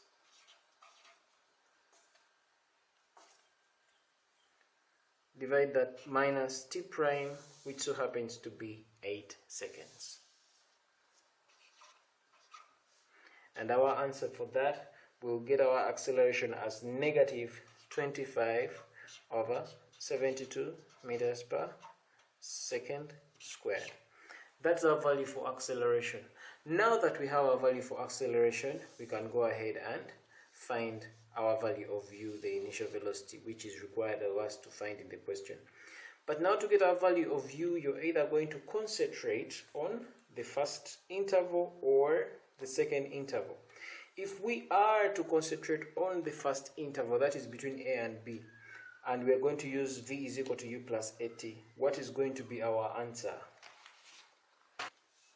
V is equal to u plus at. If I'm to look at it from A to B, for me to be able to get the value of u, it means my v is supposed to be, v prime is going to be equal to u plus the acceleration, and my t is supposed to be t prime. So my v prime, from what I got, v prime is 125 over 4 right here. So it's going to be 125 over 4 is going to be equal to the initial velocity u, which I'm looking for, the velocity at point A, plus now the acceleration is what I got earlier. My value of A is negative 25 over 72. So it's negative 25 divided by 72 times time t prime. Now the t prime I got earlier as, my t prime is 8 seconds. Actually this is t prime, it's 8 seconds. So when we make you the subject of the formula here, we shall end up with 1,225, divide that by 36, and this is in meters per second. Now this is, if you're to convert this to decimal point, it is approximately 34.0278 meters per second. That is the initial velocity, or the velocity at point A, and that makes us to get the initial speed or the initial velocity at point A, which is that. We've already answered that. Solve this using our first portion. Now we can still get the same answer using the second part of the motion. And in this case, if we are to use the same formula, v is equal to u plus at, v is equal to u plus at, but in this case we say that we want to find our value of u when we are using b to c, that is from b to c. It means that our value of v in this case here is going to be v prime prime, because we are using the second spot, is going to be equal to u, the one you're looking for, plus the acceleration, which is the same all through, times t prime prime, the average time in the second slot. So it means that the v prime prime of average velocity from here is going to be what we got. Our v prime prime, we got 25 meters per second, so it's going to be 25 meters per second is going to be equal to the u we are looking for, plus our acceleration. It is still going to be the same, negative 25 over 72 times t prime prime. Now our t prime prime from our earlier calculations, we got it as 26 seconds, so it's going to be 26 seconds. And of course our value of u there is going to be 34.0278 meters per second, just like the way we got this one. So you can either get the value of u either using the first portion or the second portion of the motion. We go ahead and find the second part of the equation. They're asking us to find the further distance the train runs before stopping. Now we realize that this train has been retarding. So it means this train has been retarding. So if this train has been retarding, we are being tried to find the further distance the train runs before stopping. So it has been running from this point, it has reached up to that point. Now how much further is it going to run for it to reach at a point where its velocity is 0? Because when velocity is 0, the final velocity is 0, that is when it stops. So what is this further distance? We are looking for this. So it means that we just need to find the whole of this distance. So we have the initial velocity, we have the final velocity being 0, then we have the deceleration. So we need to simply find the whole distance. Then when we get the whole distance, then we subtract it from this distance, so that we're able to get the further distance it has to travel before it comes to rest. Looking at our diagram here, we have the whole of this. From here, our initial velocity u, from our earlier calculations, when the thing started moving, we got it as 1225 over 36 meters per second. From our diagram, we're able to see that getting to this v is equal to 0. To get this extra distance, we have an initial velocity there, which is 1225 divided by 36. Of course, this is equivalent to, or approximately, 34.0278, but I prefer to use the fraction form of this so that I do not tamper with the accuracy of my calculation.